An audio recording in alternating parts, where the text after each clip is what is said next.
Okay, ठीक है, फिर स्टार्ट करते हैं आज का चैप्टर। आज का लेक्चर है इंडियन इकोनॉमी के ऊपर और इसके हम कुछ बेसिक्स समझेंगे। और after completing the chapter I hope कि जो जो टॉपिक्स आते हैं इंडियन इकोनॉमी से रिलेटेड, चाहे वो बैंकिंग सेक्टर से हो, फाइनेंशियल इंक्लूजन से हो, या फिर जो फार्मर सुसाइड है वो वाली जो प्रॉब्लम है उससे रिलेटेड हो, फार्मर क्रेडिट से रिलेटेड हो, या फिर फार्मर प्रोटेस्ट से रिलेटेड हो, तो उसके जो बेसिक रीजन है, उसके जो बैकग्राउंड में जो रीजंस हैं, वो इंडियन इकोनॉमी में हम डिस्कस करेंगे। और ओवरऑल जो डायमेंशन है उसके साथ हम अपना ऐसे लिख पाएंगे फिर उसके बाद। अपना लेक्चर स्टार्ट करते हैं। Indian economy. जैसे कि हम आपको पता है रोज करंट अफेयर की न्यूज से स्टार्ट करते हैं, तो आज भी वैसे ही स्टार्ट करेंगे। लेकिन आज करंट अफेयर की न्यूज के पीछे का थोड़ा मतलब समझेंगे, ठीक है। जैसे कि यहाँ पे फर्स्ट न्यूज है कि जो जीएसटी रिवेन्यू है वो बढ़ रहा है, ठीक है। तो ये न्यूज अक्सर हम न्यूज़पेपर में देखते रहते हैं, ठीक है। लेकिन इसका मतलब क्या है, कैसे ये बढ़ रहा है और कैसे आप इसको अपनी इस इंट्रोडक्शन को इंट्रोड्यूस करने के लिए यूज करेंगे। देखो, जो जीएसटी रिवेन्यू बढ़ता है ना, वो इंडिकेशन किस चीज का है कि जो कंज्यूमर है, जैसे हम कंज्यूमर है, सारे कस्टमर्स हैं, तो हम क्या कर रहे हैं, पैसे खर्च कर रहे हैं, ठीक है, तभी जीएसटी का कलेक्शन बढ़ रहा है। अगर हम पैसे खर्च कर रहे हैं तो इसका मतलब क्या है कि जो प्रोडक्ट है वो सेल हो रहा है। प्रोडक्ट सेल हो रहा है तो मतलब प्रोडक्शन बढ़ेगा, क्योंकि हमारी डिमांड बढ़ रही है, इसीलिए जीएसटी रेवेन्यू बढ़ रहा है। डिमांड बढ़ रही है, प्रोडक्शन बढ़ेगा, तो क्या बढ़ेगा, एम्प्लॉयमेंट बढ़ेगा। एम्प्लॉयमेंट बढ़ेगा बढ़ेगा तो क्या पड़ेगा कि जो हमारा जीडीपी है वो बढ़ेगा। तो अल्टीमेटली क्या है, ये छोटी सी न्यूज पूरा जो सर्कल है उसको इंडिकेट करती है। तो इसीलिए ये जो न्यूज है ये इंपॉर्टेंट है। यहाँ पे एक छोटी सी फिगर आप डाल के इसको इंट्रोड्यूस कर सकते हैं। जैसे लेट से आप कह सकते हैं कि राम है, वो न्यूज़पेपर देख रहा होता है, उसको मतलब पता लगता है कि जीएसटी रिवेन्यू बढ़ रहा है, वो अनएम्प्लॉयड होता है। तो जीएसटी रिवेन्यू बढ़ने का उसके लिए कोई मतलब नहीं होता, लेकिन अल्टीमेटली उसको एक जॉब मिल जाती है एक फैक्ट्री के अंदर, क्योंकि प्रोडक्शन बढ़ रहा था, ठीक है। तो ऐसे करके अपना इंट्रोडक्शन स्टार्ट कर सकते हैं। समझ आया कि न्यूज़ को कैसे यूज करना है। फिर नेक्स्ट जो न्यूज़ है वो क्या कि सेंटर ने अलाउ कर दिया एक्सपोर्ट करना, कि जो प्याज है अब तुम बाहर बेच सकते हो विदेश में। कभी कभी सेंटर क्या करती है, इस पे रिस्ट्रिक्शन लगा देती है एक्सपोर्ट पे।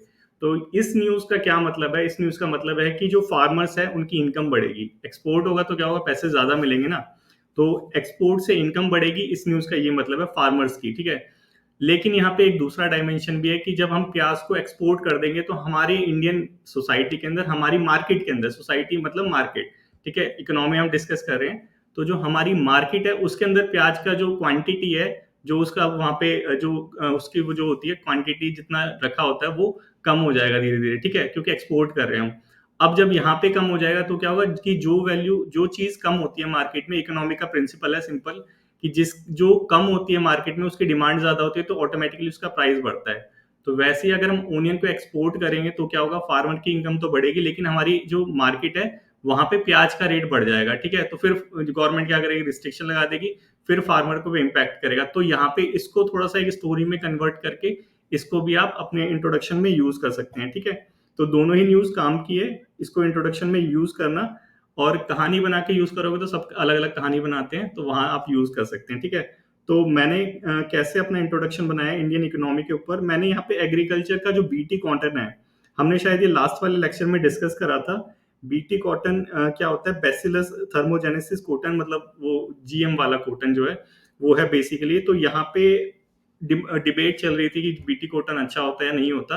तो ये सारी चीज, एक स्टडी हुई, स्टडी में पाया कि जो बीटी कॉटन होता है उससे इकोनॉमिकली भी हमें बेनिफिट होता है और एनवायरमेंटली भी बेनिफिट होता है। तो शायद ये मैं डिस्कस कर चुका था। बीटी कॉटन क्या करता है कि जो वहाँ पे उसके लिए पेस्टिसाइड यूज होते थे कॉटन के लिए, अब वो यूज नहीं करने पड़ते, क्योंकि हमने इसमें जीन मॉडिफाई कर दिया है। तो वो एनवायरमेंटली भी बेनिफिट कर रहा है और फार्मर्स को क्योंकि पेस्टिसाइड खरीदना नहीं पड़ रहा, तो इकोनॉमिकली भी बेनिफिट कर रहा है। और एनवायरमेंट में पेस्टिसाइड आ नहीं रहा, तो क्या कर रहा है, एनवायरमेंटली बेनिफिट कर रहा है, ठीक है। ये एक न्यूज थी, उसको यूज करा। फिर यहाँ पे थोड़े क्वेश्चन कर दिए, क्योंकि क्वेश्चन करने के बाद ही जो हमारा इंट्रोडक्शन होता है थोड़ा इंप्रेसिव बनता है। क्योंकि हम जब क्वेश्चन करते हैं तो क्या होता है, थॉट अरोज होते हैं, हम सोचने में मजबूर हो जाते हैं कि यार ऐसा एक्चुअल में क्यों है, ठीक है।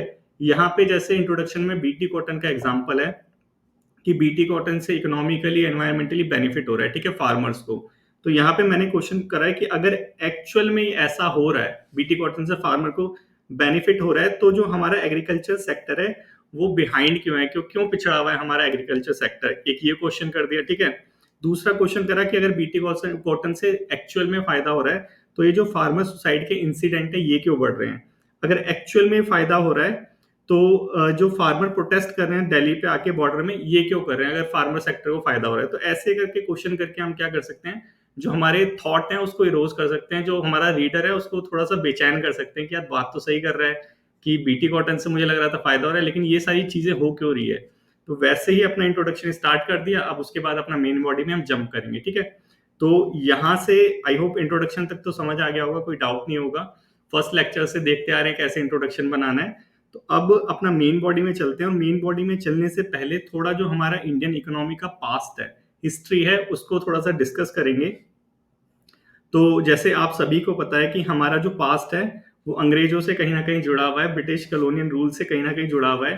तो जब ब्रिटिशर्स यहाँ पे थे, ठीक है, तो वो क्या करते थे, यहाँ से जो कच्चा माल है वो बाहर भिजवा देते थे, और वहां से पका पकाया माल यहाँ लाते थे और बेचते थे। बेसिकली यही करते थे ना, वो क्या करते थे, यूनिलैटरल ट्रांसफर करते थे और अनइक्वल एक्सचेंज। कैसे, मतलब क्या मतलब है इसका, कि जैसे लेट से वो क्या करते थे, आपको ये तो पता होगा ना, ड्रेन ऑफ वेल्थ वाली जो थ्योरी थी, ये हमारे इकोनॉमिस्ट थे उस टाइम के, जो आईएएस ऑफिसर भी थे अंग्रेजों के टाइम में, उन्होंने भी दी थी। व्योमेश चंद्र था शायद उनका नाम। तो ड्रेन ऑफ वेल्थ के अंदर क्या था, हाँ, दादा भाई नौरोजी ने भी दी थी, और एक और वो थे आईएएस ऑफिसर थे, उन्होंने दी थी अंग्रेजों के टाइम में, ठीक है। हाँ, बहुत जनों ने दी थी ड्रेन ऑफ वेल्थ की थ्योरी, दादा भाई नौरोजी भी थे। तो वहां पे क्या था ना कि हम इंडिया से क्या करते थे, कच्चा माल बाहर भेजते थे, लेट से कॉटन बाहर भेजते थे, ठीक है। यहाँ से हमने ट्रेड में कॉटन बाहर भेज दिया, वहां से अब वहां से टी शर्ट बन के आती थी, या फिर जो पहनावा होता था, जो ड्रेस होती थी वो बन के आती थी, और वो यहाँ पे ट्रेड करते थे, ठीक है। अब ये क्या हो रहा है कि यूनिलैटरल ट्रांसफर हो रहा है, कि एक तरफ से ही वो भेजे जा रहे हैं, लेकिन हम यहाँ से जब भेजते थे माल बाहर में, तो वो क्या करते थे, उस पर टैक्स लगा देते थे कि इंडिया का जो माल है अगर उसको खरीदोगे, ये एक्चुअल में था हिस्ट्री की, आप वो बिपिन चंद्र अगर पढ़ोगे कभी, तो बिपिन चंद्रा ने ये वाली राजीव अहिर वाली बुक, उसके अंदर पूरा एकदम डिटेल में लिखा हुआ है कि कैसे एक रुमाल खरीदने पे, जो एक ब्रिटिशर ने इंडियन रुमाल खरीदा था ब्रिटिश में, ठीक है, तो वहां पे उस पर टैक्स लगा दिया था, उस पर चार्ज लगा दिया था एक्स्ट्रा। तो जो एक रुमाल है, लेट से अगर 1 रुपए का था, तो उसको 1,000 रुपए देने पड़े थे इंडियन रुमाल के। तो वो क्या था कि मतलब यही है ना, अनइक्वल एक्सचेंज है, कि वो हमारा माल तो बाहर भेजने ही नहीं दे रहे और अपना माल अंदर भेजे जा रहे हैं। तो ये क्या होता है, ड्रेन ऑफ वेल्थ वाली थ्योरी चल रही थी उस टाइम पे अंग्रेजों के टाइम में। तो इसकी वजह से क्या हुआ था कि जो हमारे इंडियन जो कॉमर्स था, हमारा बिजनेस था, ट्रेड थी और हैंडलूम इंडस्ट्री थी, ये बेसिकली बहुत ज्यादा हैम्पर हो रही थी। इसीलिए आपको पता होगा कि जब इंडिया आजाद हुआ था, तो हमारे शायद रविन्द्रनाथ टैगोर ने भी बोला था कि अंग्रेज यहाँ पे सिर्फ कंकड़ और पत्थर ही छोड़ के गए हैं, सारी चीज लेके चले गए हैं। तो एक्चुअल में ये था कि जब इंडिया आजाद हुआ था, बहुत ही गरीबी की हालत में था, बहुत ही पिछड़ा हुआ इंडिया था जो आजाद हुआ था उस टाइम वाला 1947 का, ठीक है। इसका प्रमाण यहां से भी देख सकते हैं कि जब इंडिया आजाद हुआ था, यहां तक समझ आया ना कि जब अंग्रेज छोड़ के गए थे, तो एकदम चूस के छोड़ के गए थे, जैसे गुठली होती है, एक्चुअल में यही हुआ था, ठीक है। ये रविन्द्रनाथ टैगोर ने भी ऐसे ही कुछ बोला था, ठीक है। तो उस टाइम पे जब इंडिपेंडेंस हुआ था, तो हमारा जो लिटरेसी रेट था वो कितना था, 17%। 17% जो हमारे यहाँ पे इंडियन थे वो लिटरेट थे इंडिपेंडेंस के टाइम। अभी तो बहुत ज्यादा है, ठीक है। अब उस टाइम में लाइफ एक्सपेक्टेंसी कितनी थी, लाइफ एक्सपेक्टेंसी मतलब कि जो जीवन दर होता है कि मैक्सिमम कहाँ तक जी पाते थे, वो थी 32 साल, 5 में 32.5 साल तक हमारी लाइफ एक्सपेक्टेंसी थी। तो इन दोनों चीजों को अगर थोड़ा सा आप मेजर करोगे, थोड़ा सा सोचोगे क्या मतलब है इनका, इसका ये मतलब है कि मैक्सिमम लोग जो थे हमारे इंडिया में जब इंडिपेंडेंस में मिली थी, अनपढ़ थे, ठीक है। वहां पे सैनिटेशन नहीं था, वहां पे हेल्थ केयर की फैसिलिटी नहीं थी, इसीलिए वहां पे जो लाइफ एक्सपेक्टेंसी है वो कितनी थी, 32.5 साल, ठीक है। तो ये पीरियड पॉपुलेशन वाला थोड़ा याद करने की कोशिश करो कि डेथ रेट भी हाई है, बर्थ रेट भी हाई है। हम कौन सी कंडीशन में थे, फर्स्ट स्टेज में थे उस टाइम पे जब भारत आजाद हुआ था, ठीक है। यहां तक समझ आया। और इस चीज को जो मैंने अभी डिस्कस करा है कि जो अंग्रेज थे कैसी कंडीशन में हमें छोड़ के गए थे, इस चीज को एक इकोनॉमिक स्टैटिशियन है जिनका नाम है एंगुस मेडिसन, वो भी इस चीज को बोलते हैं कि 1600 से 1870 तक, 1600 दशक से 1870 तक इंडिया में ब्रिटिश रूल था, सबको पता है। यहाँ पे हमारा जो इकोनॉमिक ग्रोथ था, ठीक है, कितना था, 0 पर कैपिटा ग्रोथ था, 0। मतलब जो 1600 में हमारा जो पर कैपिटा था वो ही 1870 तक था, ठीक है। उसके बाद ये क्या बोलते हैं, स्टैटिशियन इकोनॉमिस्ट एंगुस मेडिसन, ये बोलते हैं 1870 से 1947 तक ठीक है, ये वाला पीरियड नेशनलिस्ट वाला पीरियड था, वो न्यूज़पेपर वाला हमारा हमने देखा था, वो वाला पीरियड, ठीक है। तो इस पीरियड के बीच में हमारा जो ग्रोथ था वो पर कैपिटा ग्रोथ कितना था, 0.2%। तो आप देख सकते हैं कि जो ब्रिटिशर्स थे हमारे यहाँ पे कितना अच्छा डेवलपमेंट लेके आ रहे थे कि 0.2% हमारे यहाँ पे ग्रोथ रेट था, और उस टाइम पे इंग्लैंड में कितना था, 1% था। तो उसके हिसाब से तो इंडिया में कुछ भी ग्रोथ नहीं हो रही थी। तो ये थोड़ा सा बैकग्राउंड डिस्कस करने का मतलब ये था कि यहाँ तक आपको पता चल गया कि इंडिया जब आज़ाद हुआ, ठीक है, जिस टाइम में कांग्रेस की गवर्नमेंट आई थी, नाम वैसे किसी का लेते नहीं है ऐसे के अंदर, लेकिन जिस टाइम में पहली गवर्नमेंट आई थी हमारी इंडिया के अंदर, जब इलेक्शन हुए थे 1952 में, तो उस टाइम में उनको जो भारत मिला था, ठीक है, कैसा भारत मिला था, एकदम कंगाल भारत मिला था, जिसके अंदर कुछ भी नहीं था, खोखला था सारा, ना तो इंडस्ट्री थी, ना कम्युनिकेशन था, ना ट्रांसपोर्ट था, ना पावर था, कुछ नहीं। इलिटरेसी देखो, लाइफ एक्सपेक्टेंसी देखो, सब समझ आ जाएगा कि क्या चल रहा था उस टाइम पे, और मेडिसिन ने भी वही चीज बोली है, ठीक है। यहां तक समझ आया भारत कैसा था उस टाइम पे। अब उसके बाद हम देखते हैं कि अब देखो, अब उनके सामने हमारी जो गवर्नमेंट थी, उनके सामने कैसा चैलेंज था, अब भारत को डेवलप करना है, ठीक है, आज तक लेके आए हैं, कैसे लेके आए हैं, इस चीज को समझेंगे हम। तो रियल चैलेंज क्या था कि सिस्टमेटिकली ऑर्गेनाइज करना है हमारी इकोनॉमी को। तो उस टाइम पे जब ना तो हमारे पास कोई मजबूत इंडस्ट्री थी, ना हमारे पास पावर थी, ना लिटरेट हमारे पास वो थे, रोजगार जो लोग होते हैं स्किल्ड एम्प्लॉयड थे वो भी नहीं थे। तो गवर्नमेंट के पास ही मैक्सिमम जिम्मेदारी थी कि गवर्नमेंट को ठीक करना है सब चीजें। इसीलिए गवर्नमेंट ने क्या करा, डायरेक्ट रिस्पॉन्सिबिलिटी ली, और हमारे यहाँ पे कौन सी इकोनॉमी आई, प्लान्ड इकोनॉमी आई, कि हमने प्लान करा कि गवर्नमेंट कैसे हमारी इकोनॉमी को एक ऊपर की डायरेक्शन, ग्रोथ की डायरेक्शन में लेके जाएगी, ठीक है। इसीलिए हमने जो लिया था 1990 तक, हमें पता है कि 1990 तक गवर्नमेंट का रूल था मैक्सिमम, मींस जो इंडस्ट्री थी वो लिबरलाइज नहीं हुई थी, प्राइवेट इंडस्ट्री थोड़ी बहुत थी, मैक्सिमम जो इंडस्ट्री थी, पीएसयू का जो डेवलपमेंट हुआ था 1990 से पहले हुआ था। क्यों? क्योंकि उस टाइम पे किसी पे पैसे ही नहीं थे जब भारत आजाद हुआ था कि जो हमारी इंडस्ट्री है उसको एस्टेब्लिश किया जाए, इसलिए गवर्नमेंट ने रिस्पॉन्सिबिलिटी ली और हमारी प्लान्ड इकोनॉमी आई। इसके पीछे का रीजन है कि ग्रेट डिप्रेशन हुआ था 1929 का, जिसके अंदर जो फ्री हैंड होता है इकोनॉमी के पीछे की, प्राइवेट को छोड़ दो, वो अपने आप देख लेंगे, इकोनॉमी अपने आप फ्लोरिश कर जाएगी, उसी का रिजल्ट था ग्रेट डिप्रेशन। और उस टाइम में डोमिनेंट व्यू भी था कि गवर्नमेंट को कमांड लेनी चाहिए इकोनॉमी की, गवर्नमेंट को देखना चाहिए इकोनॉमी को किस डायरेक्शन में लेके जाना है, इसलिए हमने प्लान्ड इकोनॉमी को चूज करा, ठीक है। वॉइस कट हो रही है, वॉइस कट हो रही है क्या मेरी? सर्वेश, सर्वेश को वॉइस कट हो रही है, नहीं हो रही? ठीक है, ठीक है, ठीक है, सर्वेश एक बार दोबारा से ज्वाइन कर लो फिर। ठीक है, तो हमने देखा कि गवर्नमेंट ने अब बेड़ा उठाया कि अब गवर्नमेंट ने क्या करा कि अब इकोनॉमी को ग्रोथ करेगी, इकोनॉमी का जो कमांड होती है इकोनॉमी की वो गवर्नमेंट ने ली, इसलिए हमारे यहाँ पे प्लान्ड इकोनॉमी आई। अभी मिक्स्ड इकोनॉमी नहीं आई है हमारे यहाँ पे, ये 1947 की बात है जब गवर्नमेंट ने कमांड ली, क्योंकि उस टाइम में डोमिनेंट व्यू भी यही था, ग्रेट डिप्रेशन वाली सारी चीजें हो रही थी। तो गवर्नमेंट ने सोचा कि यार मुझे ही देखना पड़ेगा सब कुछ, तो आने दो फिर मैं ही देखती हूँ सारी चीजें, ठीक है। एक्चुअल में तो यही चीज थी, और इसी का रिजल्ट निकला कि जो प्राइवेट पब्लिक सेक्टर थे, हमारी जो पीएसयूज थी वो प्रोलिफरेट हुई थी उस टाइम पे, क्योंकि पब्लिक सेक्टर क्या है, गवर्नमेंट की कंपनी है, प्राइवेट लोगों पे इतना पैसा नहीं था, तो जो गवर्नमेंट की कंपनी थी वो ही ज्यादा वहां पे दिखाई दी।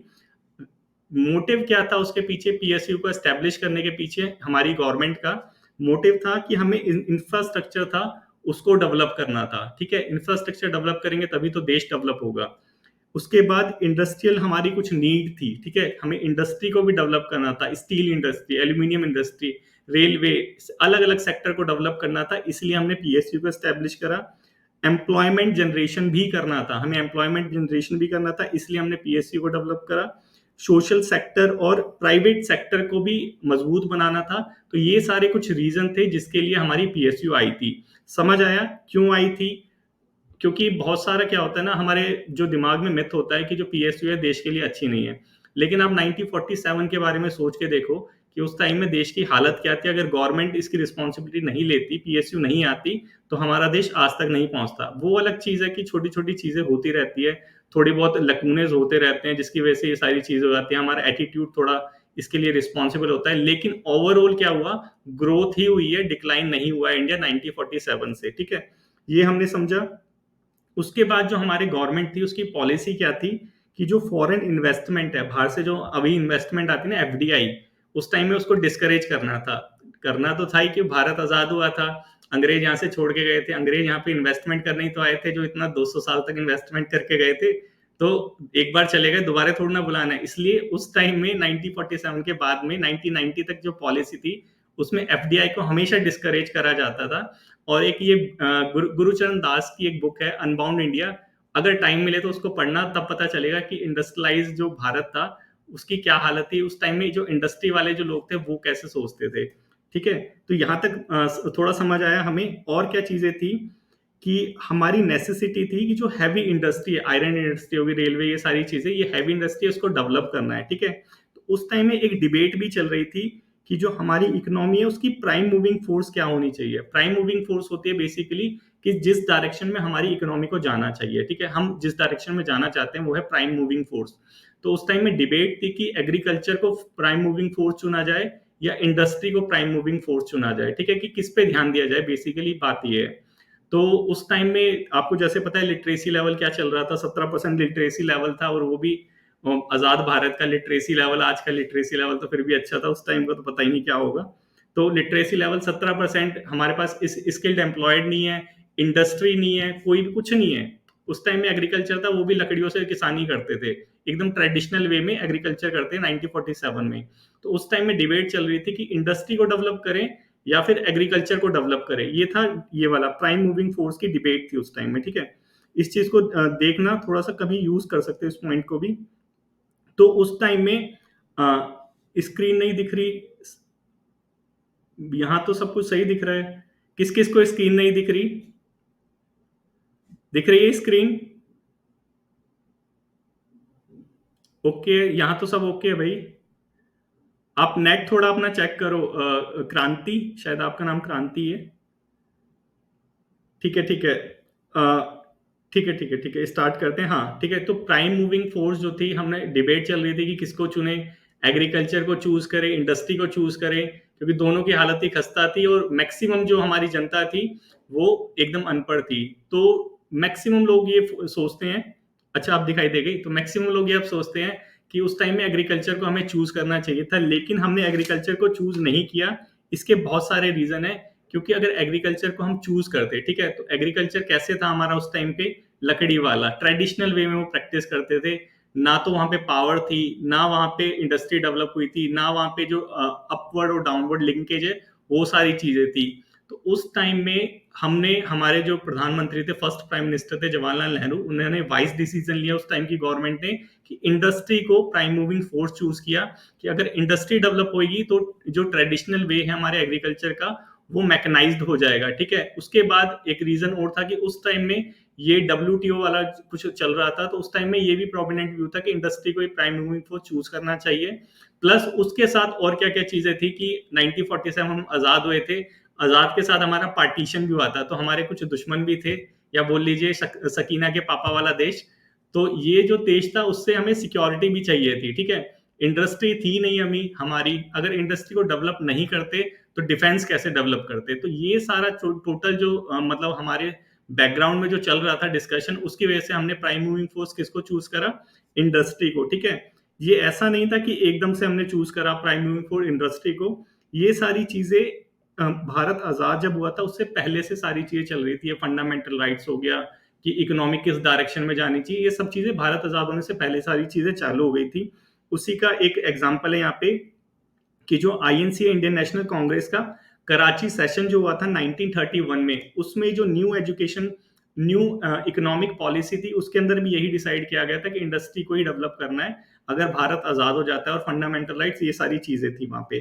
ठीक है, तो यहाँ तक बेसिकली समझ आ गया होगा कि जब हमारा भारत आजाद हुआ तो क्यों हमने प्लैंड इकोनॉमी को चूज किया, क्यों हमारी पीएसयूज आई, क्यों हमने इंडस्ट्री को प्राइम मूविंग फोर्स चूज किया।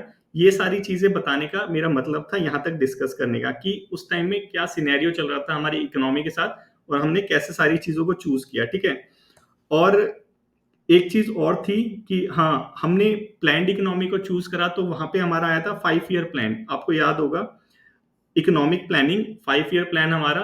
तो ये आया था रीजन क्या था कि उस टाइम में हम सोवियत यूनियन से बहुत इंस्पायर्ड हुए थे। क्यों इंस्पायर्ड हुए थे? क्योंकि ये सोशलिज्म पे बेस्ड था। सोशलिज्म मतलब इक्वालिटी लानी है, ठीक है। तो उस टाइम में हमारा जो भारत था बहुत गरीब था। अगर हम इंडस्ट्री को, मतलब जो फ्री हैंड है मार्केट इकोनॉमी का, उसको तो वैसे ही चूज नहीं कर पाते, जो यूएस का व्यू था उस टाइम पे। हमने चूज करा सोवियत यूनियन का, कि गवर्नमेंट रिस्पॉन्सिबिलिटी लेगी और प्लानिंग करेगी। प्लानिंग में 5 ईयर आया, 5 ईयर के साथ पीएसयूज आई, पीएसयूज के साथ हैवी इंडस्ट्रीज वगैरह ये सारी डेवलप होने लग गई, ठीक है। इतना समझ आया। इसके बाद हम देखते हैं कि मिड 90 तक क्या हुआ, कि अगर हमने प्लान्ड इकोनॉमी अपना चूज कर ही लिया था स्टार्टिंग में, तो क्यों हमने उसको चेंज किया, ठीक है। तो मिड 90 तक हमने देखा था कि स्टेट जो था वो प्लान कर रहा था सारी इकोनॉमी को। स्टेट जो चूज करता था वही होता था। बेसिकली क्या होता था कि सेंटर, एक कुछ इंडस्ट्री थी जिसपे सिर्फ सेंटर का राज था, कि जो सेंटर है वही उसको डील करेगी इंडस्ट्रीज को। कुछ इंडस्ट्री थी कैटेगरी बी वाली, उस टाइम पे वो क्या करते थे, बी वाली इंडस्ट्री स्टेट को डील करेगी, ठीक है। मोनोपोली नहीं थी स्टेट की, लेकिन स्टेट डील करती थी। बेसिकली सेंटर की मोनोपोली थी देखा जाए तो।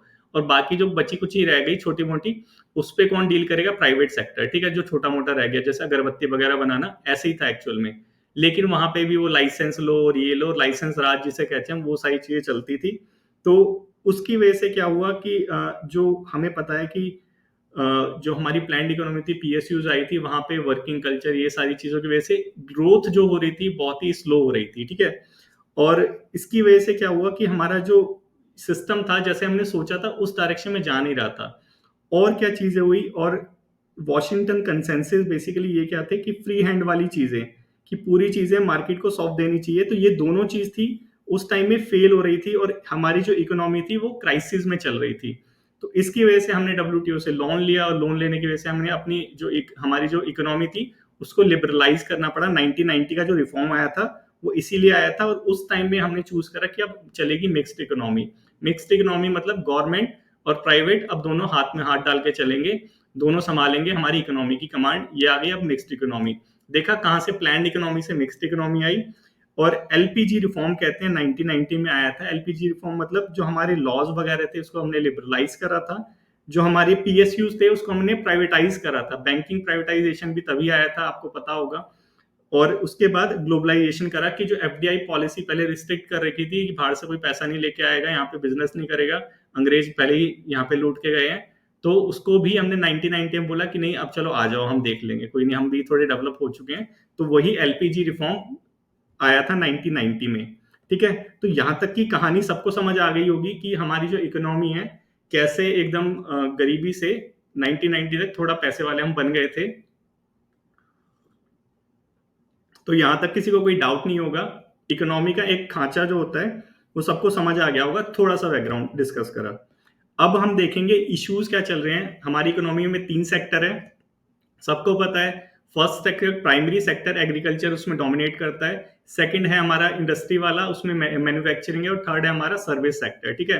अब तीनों सेक्टर में हम थोड़ा थोड़ा जाने की कोशिश करेंगे, और जहां वहां से इश्यूज हैं उनको डिस्कस करने की कोशिश करेंगे, ठीक है।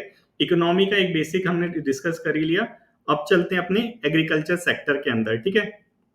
जब हम एग्रीकल्चर सेक्टर के अंदर जाएंगे तो वहां पे हम देखेंगे सच्चाई, कि एग्रीकल्चर सेक्टर ऊपर से तो देखने में लगता है कि यार किसान है, ट्रैक्टर वैक्टर चला रहा है, पैसे कमा रहा है, और वो पंजाबी गाने भी आते हैं आजकल तो। लेकिन एक्चुअल में वैसे नहीं है। हमारे किसानों के साथ एक्चुअल में वैसा नहीं है।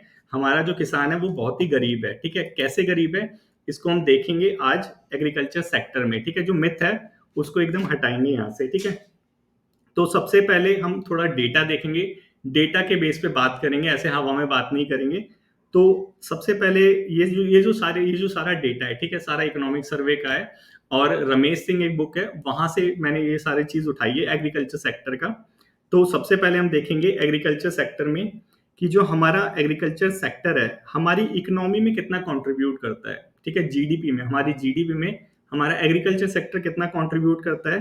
करता है सिर्फ 17.4% कंट्रीब्यूट करता है हमारी जीडीपी में। छोटा सा हिस्सा कंट्रीब्यूट करता है। लेकिन वो जो 1950 वाला टाइम था, भारत आजाद वाला टाइम था, उस टाइम में आधे से ज्यादा जो कंट्रीब्यूशन था, 55.4% जीडीपी में हमारा एग्रीकल्चर सेक्टर कंट्रीब्यूट करता था। तो यहां तक एक चीज समझ आ गई होगी कि एग्रीकल्चर का कंट्रीब्यूशन रिड्यूस हो रहा है जीडीपी में, ठीक है। जितना पैसा पहले देता था एग्रीकल्चर, उतने अब दे नहीं रहे हमारी जीडीपी में, ठीक है। ये चीज चलो हो गई साफ। उसके बाद देखते हैं कि कितने लोग हैं जो एग्रीकल्चर सेक्टर पे डिपेंड है। तो जब हम इसको देखेंगे तो हमें पता चलेगा कि 49%, इंडिया की 49% जनता जो है वो एग्रीकल्चर सेक्टर पे डिपेंड है। तो इस इन दोनों चीजों को अब मिला के देखोगे तो एक चीज साफ हो जाएगी कि क्यों जो हमारा एग्रीकल्चर सेक्टर है वो गरीब सेक्टर है। क्यों? क्योंकि 49% लोग सिर्फ 70 रुपए कमाने में लगे पड़े हैं। 49% मतलब 50% लोग सिर्फ 17 रुपए कमा रहे हैं, और बाकी का जो पैसा है वो बाकी 50% लोग कमा रहे हैं। तो ये जो लोग होंगे डेफिनेटली गरीब होंगे, कम कम पैसा होगा उनके पास। समझ आया? यूएसए से थोड़ा कंपेयर करके देखते हैं। यूएसए की जो टोटल पॉपुलेशन है उसका 2% लोग, हमारे यहाँ पे 49%, यूएसए के सिर्फ 2% लोग जो है वो एग्रीकल्चर सेक्टर में इन्वॉल्व है, सिर्फ 2% लोग। और उसकी जीडीपी में भी वो ज्यादा कंट्रीब्यूट नहीं करता, 2% करता है, ठीक है। 2% लोग, 2% जीडीपी, चलो एकदम सही चीज है। लेकिन हमारे यहाँ पे 49 और 17%, इसीलिए हमारा एग्रीकल्चर सेक्टर क्या है? गरीब सेक्टर है, ठीक है। यही चीज यहाँ पे बोली गई है, ठीक है। अब नेक्स्ट देखते हैं, नेक्स्ट क्या चीज है। हमारा एग्रीकल्चर जो सेक्टर है, ये देखो ये क्या बोलते हैं कि agriculture is deeply related to industrial growth. कि अगर एग्रीकल्चर सेक्टर में ग्रोथ होगी, पहली चीज वो देख ली जीडीपी वाला और कितने लोग डिपेंड है। एक प्रॉब्लम हो रहा है एग्रीकल्चर सेक्टर में, डिस्गाइज्ड एम्प्लॉयमेंट, शायद आपको पता होगा ये वर्ड आता रहता है, डिस्गाइज एम्प्लॉयमेंट की प्रॉब्लम है। वो क्या चीज है कि लेट से एक खेत है, एक खेत में सिर्फ एक जने की जरूरत है, ठीक है। लेकिन वहां पे उस खेत में बाप भी लगा हुआ है, दो बेटे भी लगे हुए हैं, उसकी बहू भी लगी हुई है, सारे लोग उसी खेत में लगे हुए हैं, 5-10 लोग, ठीक है। जरूरत कितने की है? एक की। तो बाकी ये जो खेत एम्प्लॉयमेंट प्रोवाइड कर रहा है वो क्या है? डिस्गाइज एम्प्लॉयमेंट की, लोगों की जरूरत नहीं है लेकिन फालतू में घुसे पड़े हैं। इसीलिए इसकी जो वैल्यू है वो 49% है, ठीक है। कौन सी प्रॉब्लम है? डिस्गाइज वाली एम्प्लॉयमेंट की। समझ आया? इसको भी वर्ड को यूज कर सकते हैं। नेक्स्ट हमने देखा कि अगर एग्रीकल्चर सेक्टर की अगर ग्रोथ होगी, ठीक है, एग्रीकल्चर सेक्टर की ग्रोथ होगी तो इंडस्ट्रियल जो सेक्टर है वो भी ग्रो होगा, और जो हमारी नेशनल इनकम है वो भी ग्रो होगी। मतलब एग्रीकल्चर जो आउटपुट प्रोवाइड कराएगा इंडस्ट्री को, फिर इंडस्ट्री की ग्रोथ होगी, इंडस्ट्री की ग्रोथ होगी तो फिर उसके बाद हमारी नेशनल इनकम बढ़ेगी। इसका डेटा देखते हैं। डेटा है कि अगर 1% एग्रीकल्चर ग्रोथ होती है, ठीक है, तो 0.5% इंडस्ट्रियल ग्रोथ होगी और 0.7% नेशनल इनकम बढ़ेगी। ये कौन कहता है? सी रंगाराजन, ठीक है, इकोनॉमिस्ट है, ये बोलते हैं इस चीज को, ठीक है। ये समझ आया? ठीक है, हमने देखा पहला जीडीपी, पॉपुलेशन और एग्रीकल्चर की ग्रोथ मतलब इंडस्ट्री की ग्रोथ। नेक्स्ट हम देखते हैं और क्या यहाँ पे चीजें हैं कि हमारे यहाँ पे एग्रीकल्चर में जो प्रोडक्टिविटी है, क्रॉप प्रोडक्टिविटी है, वो लोअर है। कैसे कंपैरिजन करते हैं हम अगर वर्ल्ड प्रैक्टिस से? मतलब हमारे यहाँ पे जो अनाज उगता है ग्रीन रेवोल्यूशन के बाद भी अभी भी वो लो है, कि इतना जितना उगना चाहिए, जितना डेवलप्ड वर्ल्ड में उगता है उतना हमारे यहाँ पे पर हेक्टेयर नहीं उगता। हमारे यहाँ पे जो प्रोडक्टिविटी है वो लो प्रोडक्टिविटी है। राइस का एक एग्जांपल यहाँ पे लिया है कि राइस जो उगता है 2202 हेक्टेयर पर, 2202 क्विंटल पर हेक्टेयर में उगता है, और इसकी जो प्रोडक्टिविटी है थोड़ी सी बढ़ रही है, 2390 हो गई है, ठीक है। तो प्रोडक्टिविटी बढ़ तो रही है लेकिन बहुत स्लोली प्रोडक्टिविटी बढ़ रही है हमारी एग्रीकल्चर सेक्टर की, ठीक है। एक चीज डिस्कस करी कि यहाँ पे डिस्गाइज एम्प्लॉयमेंट है, ठीक है, हमने ये दोनों डेटा को रिकॉर्ड करके देखा। डिस्गाइज एम्प्लॉयमेंट है हमारे एग्रीकल्चर सेक्टर में। दूसरा क्या है? प्रोडक्टिविटी यहाँ पे लो है, कि यहाँ पे जो अनाज उग रहा है वो कम उग रहा है, ठीक है, इस चीज को याद रखना। नेक्स्ट थिंग क्या है कि 55% जो हमारे यहाँ पे क्रॉप्ड एरिया है, जहां से हमारी फसल आती है, 51% जो एरिया है वो मानसून के ऊपर डिपेंड है, कि अगर मानसून आएगा तो उस एरिया में क्या होगा? क्रॉप होगी, नहीं आएगा तो नहीं होगी। कितने लोग डिपेंड है? डिस्गाइज एम्प्लॉयमेंट वाला। सेकंड हमने देखा प्रोडक्टिविटी लॉ है। थर्ड देखा कि यहाँ पे क्या है कि मॉनसून पे डिपेंड है हमारा एग्रीकल्चर सेक्टर, ठीक है। अब तीनों चीज को थोड़ा क्लब करो, यहीं तक इतना ही रुको। तीनों चीज को थोड़ा क्लब करो। अब देखो फार्मर सुसाइड का जो प्रॉब्लम है वो क्यों आ रहा है। एक तो डिस्गाइज एम्प्लॉयमेंट है कि उसकी जो इनकम है वो बढ़ नहीं रही है, ठीक है। अब क्यों नहीं बढ़ रही है? क्योंकि वो जो पॉपुलेशन है, एक तो एजुकेशन प्राप्त नहीं कर रही है, एजुकेशन वाला याद रख करो, ठीक है। एजुकेशन नहीं ले रही है तो क्या हो रहा है कि वो इस पर्टिकुलर सेक्टर से, एग्रीकल्चर सेक्टर से शिफ्ट नहीं हो पा रही है इंडस्ट्रियल सेक्टर से, इंडस्ट्रियल सेक्टर में, मैन्युफैक्चरिंग सेक्टर में। जिसकी वजह से क्या हो रहा है, अगर शिफ्ट नहीं हो रही है तो वो जो इनकम होनी चाहिए फार्मर की वो बढ़ नहीं रही है, क्योंकि बेटा भी उसी खेत में आके लग गया है, ठीक है। अब उसकी इनकम नहीं बढ़ रही है, इनकम नहीं बढ़ रही है, लेकिन खर्चा तो बढ़ रहा है, खर्चा बढ़ रहा है, प्रेशर बढ़ रहा है, प्रेशर बढ़ रहा है, तो क्या हो रहा है, सुसाइड हो रहा है। एक्चुअल में यही चीजें हो रही हैं। अभी और डिस्कस करते हैं और ज्यादा अच्छे से समझ आएगा क्यों ये प्रॉब्लम हो रही है। ठीक है, यहां तक हमने समझ लिया कि ये सारी चीजें हैं एग्रीकल्चर सेक्टर में। अब थोड़ा सा और देखते हैं। हाँ, ओवर क्राउडिंग ये भी अभी आएंगी, धीरे धीरे आएंगी, धीरे धीरे आएंगी। ठीक है, अब और देखते हैं, ये सारी चीजें हम समझी, छोटी छोटी चीजें।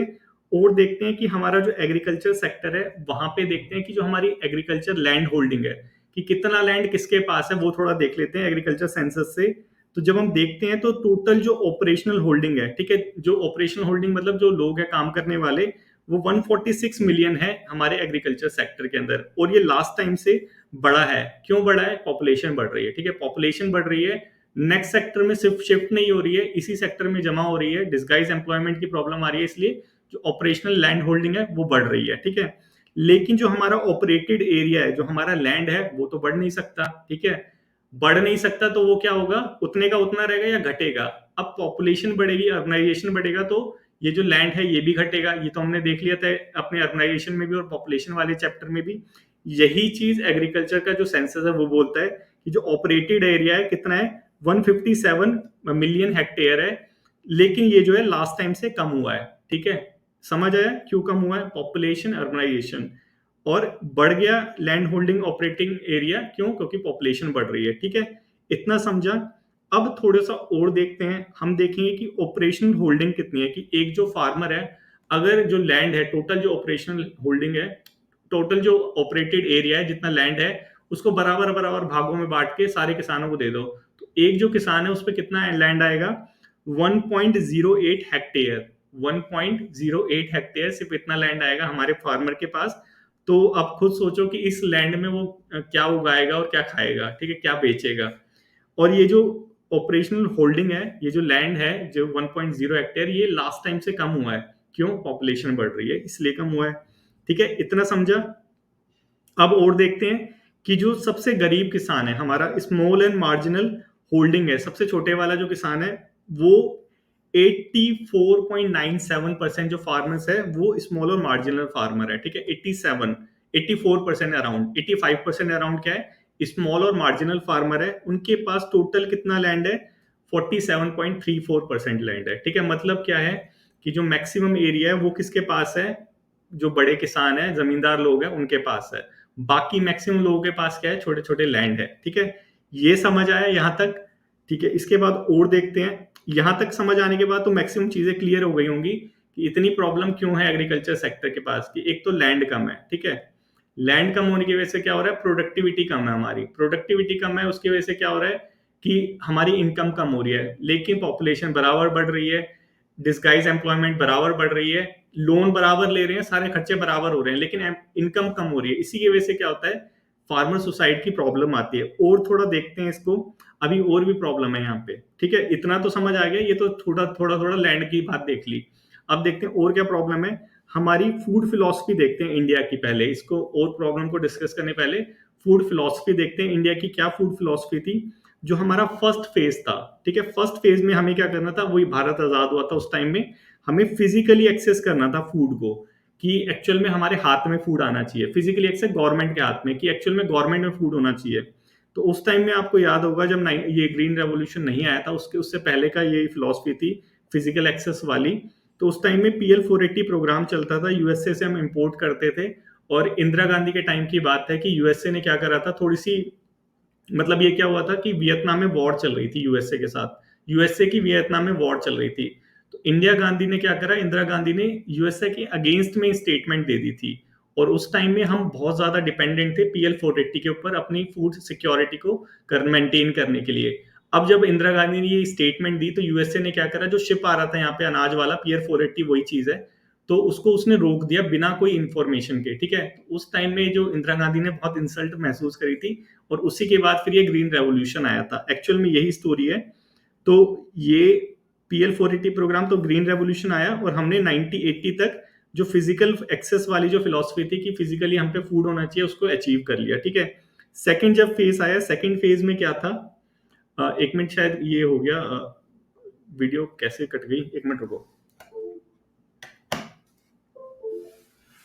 आ गई, हाँ ठीक है। तो फर्स्ट फेज हमें समझाया फिजिकल एक्सेस वाला। सेकंड फेज हम देखेंगे, सेकंड फेज था हमारा कि हमें इकोनॉमिकली भी एक्सेस करवाना है, कि अभी गवर्नमेंट के पास तो फूड है, लेकिन जो हमारे लोग हैं उनके पास भी फूड होना चाहिए, उनके पास इतने पैसे होने चाहिए कि उस फूड को वो एक्सेस कर पाए। और यही था हमारा सेकंड फेज फूड फिलोसफी का, कि इकोनॉमिकली भी एक्सेस करवाना है। इस टाइम को एक बार याद रखना कि अर्ली 2000 की बात है, कि उस टाइम में क्या सिचुएशन थी कि हमारे पास जो बफर स्टॉक था, बफर स्टॉक होता है कि जो फूड का स्टॉक हम रखते हैं, कि इतना जो फूड है वो हमें स्टॉक में रखना है, उसे बफर स्टॉक कहते हैं। उसका 3 गुना ज्यादा हमारे पास फूड था, 2000 की बात है, ठीक है। लेकिन उस टाइम में जो कई स्टेट थे वहां पे लोग भूख से मर रहे थे, छत्तीसगढ़ जैसे एरिया में, ठीक है। तो उस टाइम में गवर्नमेंट को हमारी जो सुप्रीम कोर्ट था उसने फटकार लगाई थी और बोला था कि ये जो अनाज जो तुम्हारा सड़ रहा है, इसको या तो निकालो वहां से, समुद्र में फेंक दो, नहीं तो इसको दो हमारे किसान, इनको लोगों को जो मर रहे हैं। तो उसी टाइम में हमने फिर एक्सपोर्ट वगैरह ये सारी चीजें चालू कर दी थी। और यही चीज है हमारी इकोनॉमिक एक्सेस वाली। इंडिया जो है अभी भी इस फेज में गुजर रहा है, इकोनॉमिकली एक्सेस करवाने वाले फेज में। और इंडिया की इसके लिए दो स्ट्रेटेजी है, कि एक तो एम्प्लॉयमेंट प्रोवाइड करा रहा है जो हमारी जो सेकंड फेज है इसको कंप्लीट करने के लिए, और जो फूड का कॉस्ट है उसको कट कर रहा है सब्सिडी वगैरह देके, ठीक है। सेकंड फिलोसफी हमने समझी। थर्ड फिलोसफी है कि इकोलॉजिकली एक्सेस करना है हमें। अब ये क्या चीज है इकोलॉजिकली एक्सेस करना है, इसको समझने से पहले थोड़ा हमें ग्रीन रेवोल्यूशन को देखना पड़ेगा, कि हमारी जो थर्ड फिलोसफी है इसको कैसे अचीव करें और क्यों अचीव करें। क्या है ये इकोलॉजिकल एक्सेस, भाई फूड अपना आ रहा है, आने दो, क्या फर्क पड़ रहा है। तो हम जब ग्रीन रेवोल्यूशन को देखते हैं 1980 वाला, इंदिरा गांधी के टाइम वाला, तो ग्रीन रेवोल्यूशन ने जो हमारी प्रोडक्टिविटी थी हमारी फूड की, वो 250 गुना बढ़ा दी थी। कि लेट से 1 क्विंटल पैदा होता था, अब 250 पैदा हो रहा है उसी लैंड से, ठीक है। लेकिन इसका कुछ इम्पैक्ट भी हमें देखने को मिला। वो क्या इम्पैक्ट था इसको थोड़ा सा हम समझेंगे। देखो, जो ग्रीन रेवोल्यूशन था किस किस चीज पे बेस्ड था, हाइल्ड वैरायटी, ठीक है। फ्री में तो दे नहीं रही थी गवर्नमेंट, पैसों में दे रही थी। अब तुम्हें पेस्टिसाइड भी चाहिए, अब तुम्हें हर्बिसाइड भी चाहिए, अब तुम्हें फर्टिलाइजर भी चाहिए, ठीक है। तो क्या था कि कॉस्ट बढ़ रहा था, इकोनॉमिक कॉस्ट बढ़ रहा था। तुम्हें फूड जो पैदा करना है उसका इकोनॉमिक कॉस्ट बढ़ रहा था। अब उसके लिए तुम्हें सिंचाई भी करनी पड़ेगी, सिंचाई करनी पड़ेगी मतलब तुम्हें नहरें चाहिए इसके लिए। तो इसीलिए जो ग्रीन रेवोल्यूशन था वो पर्टिकुलर एरिया में रिस्ट्रिक्ट होकर रह गया था, पूरे भारत में एक साथ इंप्लीमेंट नहीं हुआ था। और गेहूं पे सबसे पहले हुआ था नॉर्थ इंडिया में, हरियाणा पंजाब वाला एरिया, और साउथ इंडिया में तमिलनाडु के साइड वाला एरिया, ठीक है। उस टाइम में इन दो एरियाज में डेवलप हुआ था, क्योंकि यहाँ पे ये सारी फैसिलिटी थी। अब किसानों को लोन भी प्रोवाइड कराना है, क्योंकि किसानों में तो पैसे हैं नहीं इतने। अब लोन प्रोवाइड कराने के लिए बैंकिंग सिस्टम भी डेवलप होना चाहिए। तो जिस जिस एरिया में ये सारी चीजें थी उस एरिया में डेवलपमेंट हमें देखने को मिली, ग्रीन रेवोल्यूशन हमें देखने को मिला, ठीक है। इसकी वजह से क्या हुआ कि इंटरपर्सनल और इंटर रीजनल डिस्पैरिटी हमें देखने को मिली, कि एक पर्टिकुलर जो रीजन था वो तो रिच हो गया और दूसरा रीजन वो गरीब हो गया, ठीक है। इसके अलावा अब हम धान वगैरह उगाते थे, नहरों की वो सारी सिंचाई हो गई थी, पूरा वो बढ़ गया था, फ्लड सिस्टम वाला जो होता है, गेहूं उगाते हैं या फिर वो उगाते हैं, चावल उगाते हैं उस टाइम पे। तो उसकी वजह से ये मलेरिया की जो प्रॉब्लम है ये भी बढ़ने लगी थी। और जो हमारा क्रॉपिंग पैटर्न है वो भी शिफ्ट हो गया था एमएसपी की वजह से। कि क्रॉपिंग पैटर्न कैसे शिफ्ट हो गया था, कि जो रीजन सूखा रीजन कहा जाता था, ठीक है, जैसे पंजाब हरियाणा का रीजन ये सूखा रीजन है, वहां से तुम वो हटा दो नहरों को, वहां पे बारिश नहीं पहुंचती, मानसून नहीं पहुंचता, क्योंकि मानसून पहुंचता है ऐसे करके ऐसे आता है, वहां तक आते आते सूख जाता है, तो वो ड्राई एरिया में आता है, ठीक है। तो ड्राई एरिया में अब तुम गेहूं उगा रहे हो, ड्राई एरिया में अब तुम वो उगा रहे हो, चावल उगा रहे हो, तो क्रॉपिंग पैटर्न है ये भी शिफ्ट कर दिया था ग्रीन रेवोल्यूशन ने, ठीक है। ये चीजें आई थी, ये था इम्पैक्ट उसका। नेक्स्ट क्या करा था, इकोलॉजिकल क्राइसिस को डेवलप करा था, कैसे कि अब यहाँ पे फर्टिलाइजर यूज हो रहा है, अब यहाँ पे पेस्टिसाइड यूज हो रहा है, अब यहाँ पे हर्बिसाइड यूज हो रहा है, अब यहाँ पे तुम ग्राउंड वाटर निकाल के सिंचाई कर रहे हो, ठीक है। ये सारी चीजें कर रहे हो ना, अननेचुरल तरीके से कर रहे हो ना, नेचुरल थोड़ा ना ये, नेचुरल तो बारिश आएगी अपने आप हो जाएगा, ठीक है। अब इसकी वजह से क्या होगा कि सॉइल फर्टिलिटी थी वो डिक्लाइन होने लग गई, किसकी वजह से, ग्रीन रेवोल्यूशन की वजह से। जो वाटर टेबल था वो डाउन जाने लग गया, किसकी वजह से, ग्रीन रेवोल्यूशन की वजह से। और जो एनवायरमेंट था वो डिग्रेड होने लग गया, कि पेस्टिसाइड वगैरह, एयर, लैंड और ये सारी चीजें पॉल्यूट होने लग गई। न्यूट्रिफिकेशन की प्रॉब्लम शायद क्लाइमेट चेंज में हमने पढ़ा था, ठीक है। तो ये सारा इसका कौन है जिम्मेदार, ग्रीन रेवोल्यूशन। तो इसी चीज को ठीक करने के लिए हमारा थर्ड फेज आया, इकोलॉजिकल एक्सेस की। ग्रीन रेवोल्यूशन एक्चुअल में ग्रीन होना चाहिए, ये फर्टिलाइजर वाला नहीं होना चाहिए, ठीक है। तो ये सारी चीजें समझ आई, पंजाब हरियाणा में क्या प्रॉब्लम आई ग्रीन रेवोल्यूशन की वजह से। ये सारी चीजें करके अगर मिलाओगे तो तुम्हें समझ आएगा कि जो फार्मर सुसाइड है एक्चुअल में क्यों हो रहा है, क्यों लैंड डिग्रेड हो रहा है। ठीक है, इसके अलावा और देखते हैं, इसके लास्ट में डिस्कस करते हैं और क्या चीजें हैं जो हमारे एग्रीकल्चर सेक्टर को इतना रिच बनाती है। देख लिया ना कितना रिच है। हमारे यहाँ पे कोल्ड स्टोरेज जो फैसिलिटी है 10% है।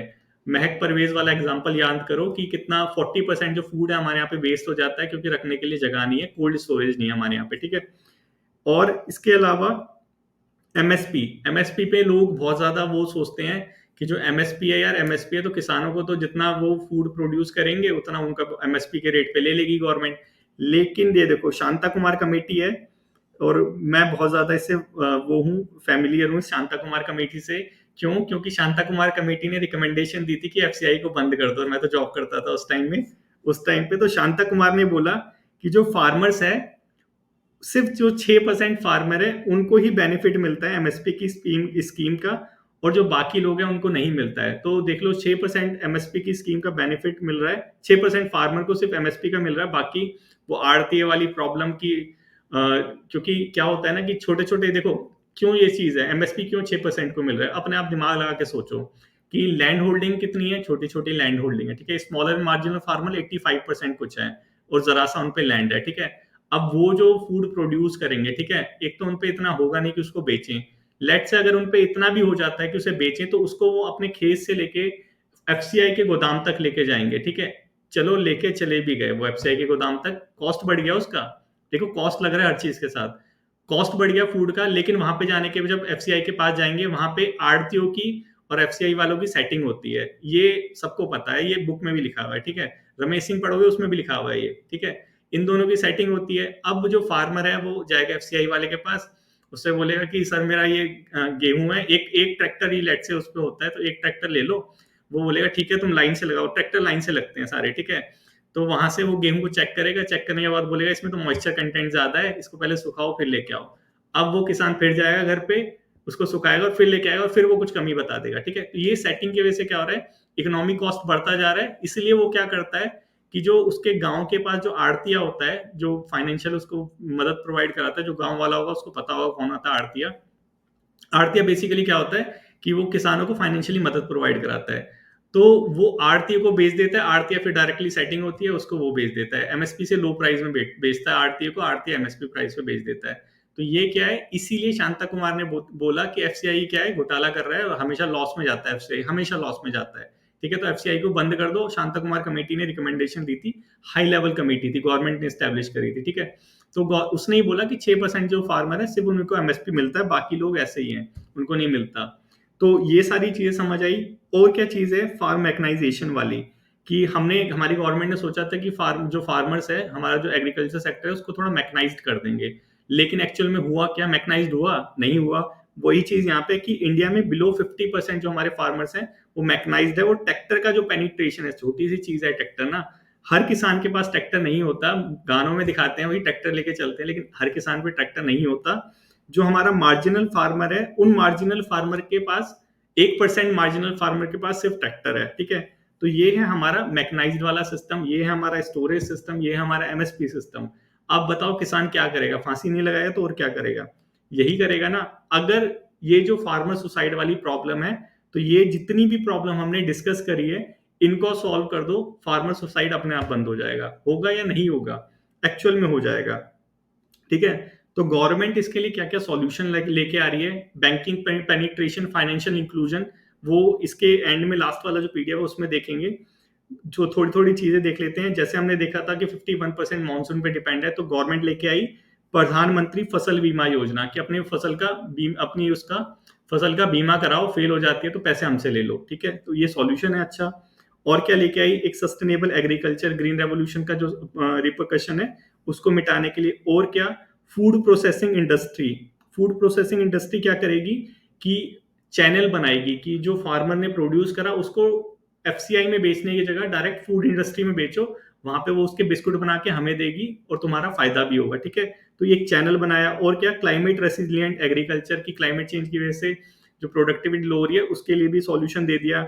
डायरेक्ट बेनिफिट ट्रांसफर की क्या होता है, लीकेज हो जाती है जो बेनिफिट होता है, उसको ठीक करने के लिए गवर्नमेंट ने क्या करा, डिस्क्लाइड मोड में डायरेक्ट तुम्हारे अकाउंट में जाएगा बेनिफिट जो होगा। ठीक है, चाहे वो फर्टिलाइजर की सब्सिडी हो, चाहे वो एमएसपी वगैरह जो भी है, वो सारी चीजें डायरेक्ट डायरेक्ट अकाउंट में आएगी। बीच में जो लीकेज होती है उसको सॉल्व करने के लिए गवर्नमेंट का ये प्रयास है। डायरेक्ट बेनिफिट ट्रांसफर और फाइनेंशियल पेनिट्रेशन बढ़ा दिया।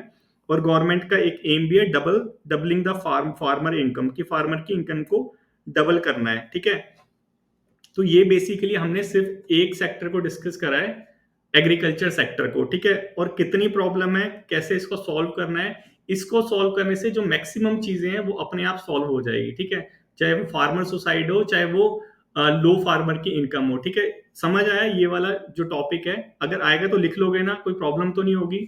थोड़ा सा बताओ मेरे को, इस चीज को लिख लोगे या फिर और डिस्कस करूं? ठीक है, नेक्स्ट देखते हैं अपना। नेक्स्ट है मैन्युफैक्चरिंग सेक्टर। ठीक है, फर्स्ट सेक्टर देख लिया एग्रीकल्चर सेक्टर, क्या क्या प्रॉब्लम, क्या सॉल्यूशन हो सकते हैं, कैसे ये सारी चीजें अगर सॉल्व कर दो फार्मर की अपने आप इनकम बढ़ जाएगी।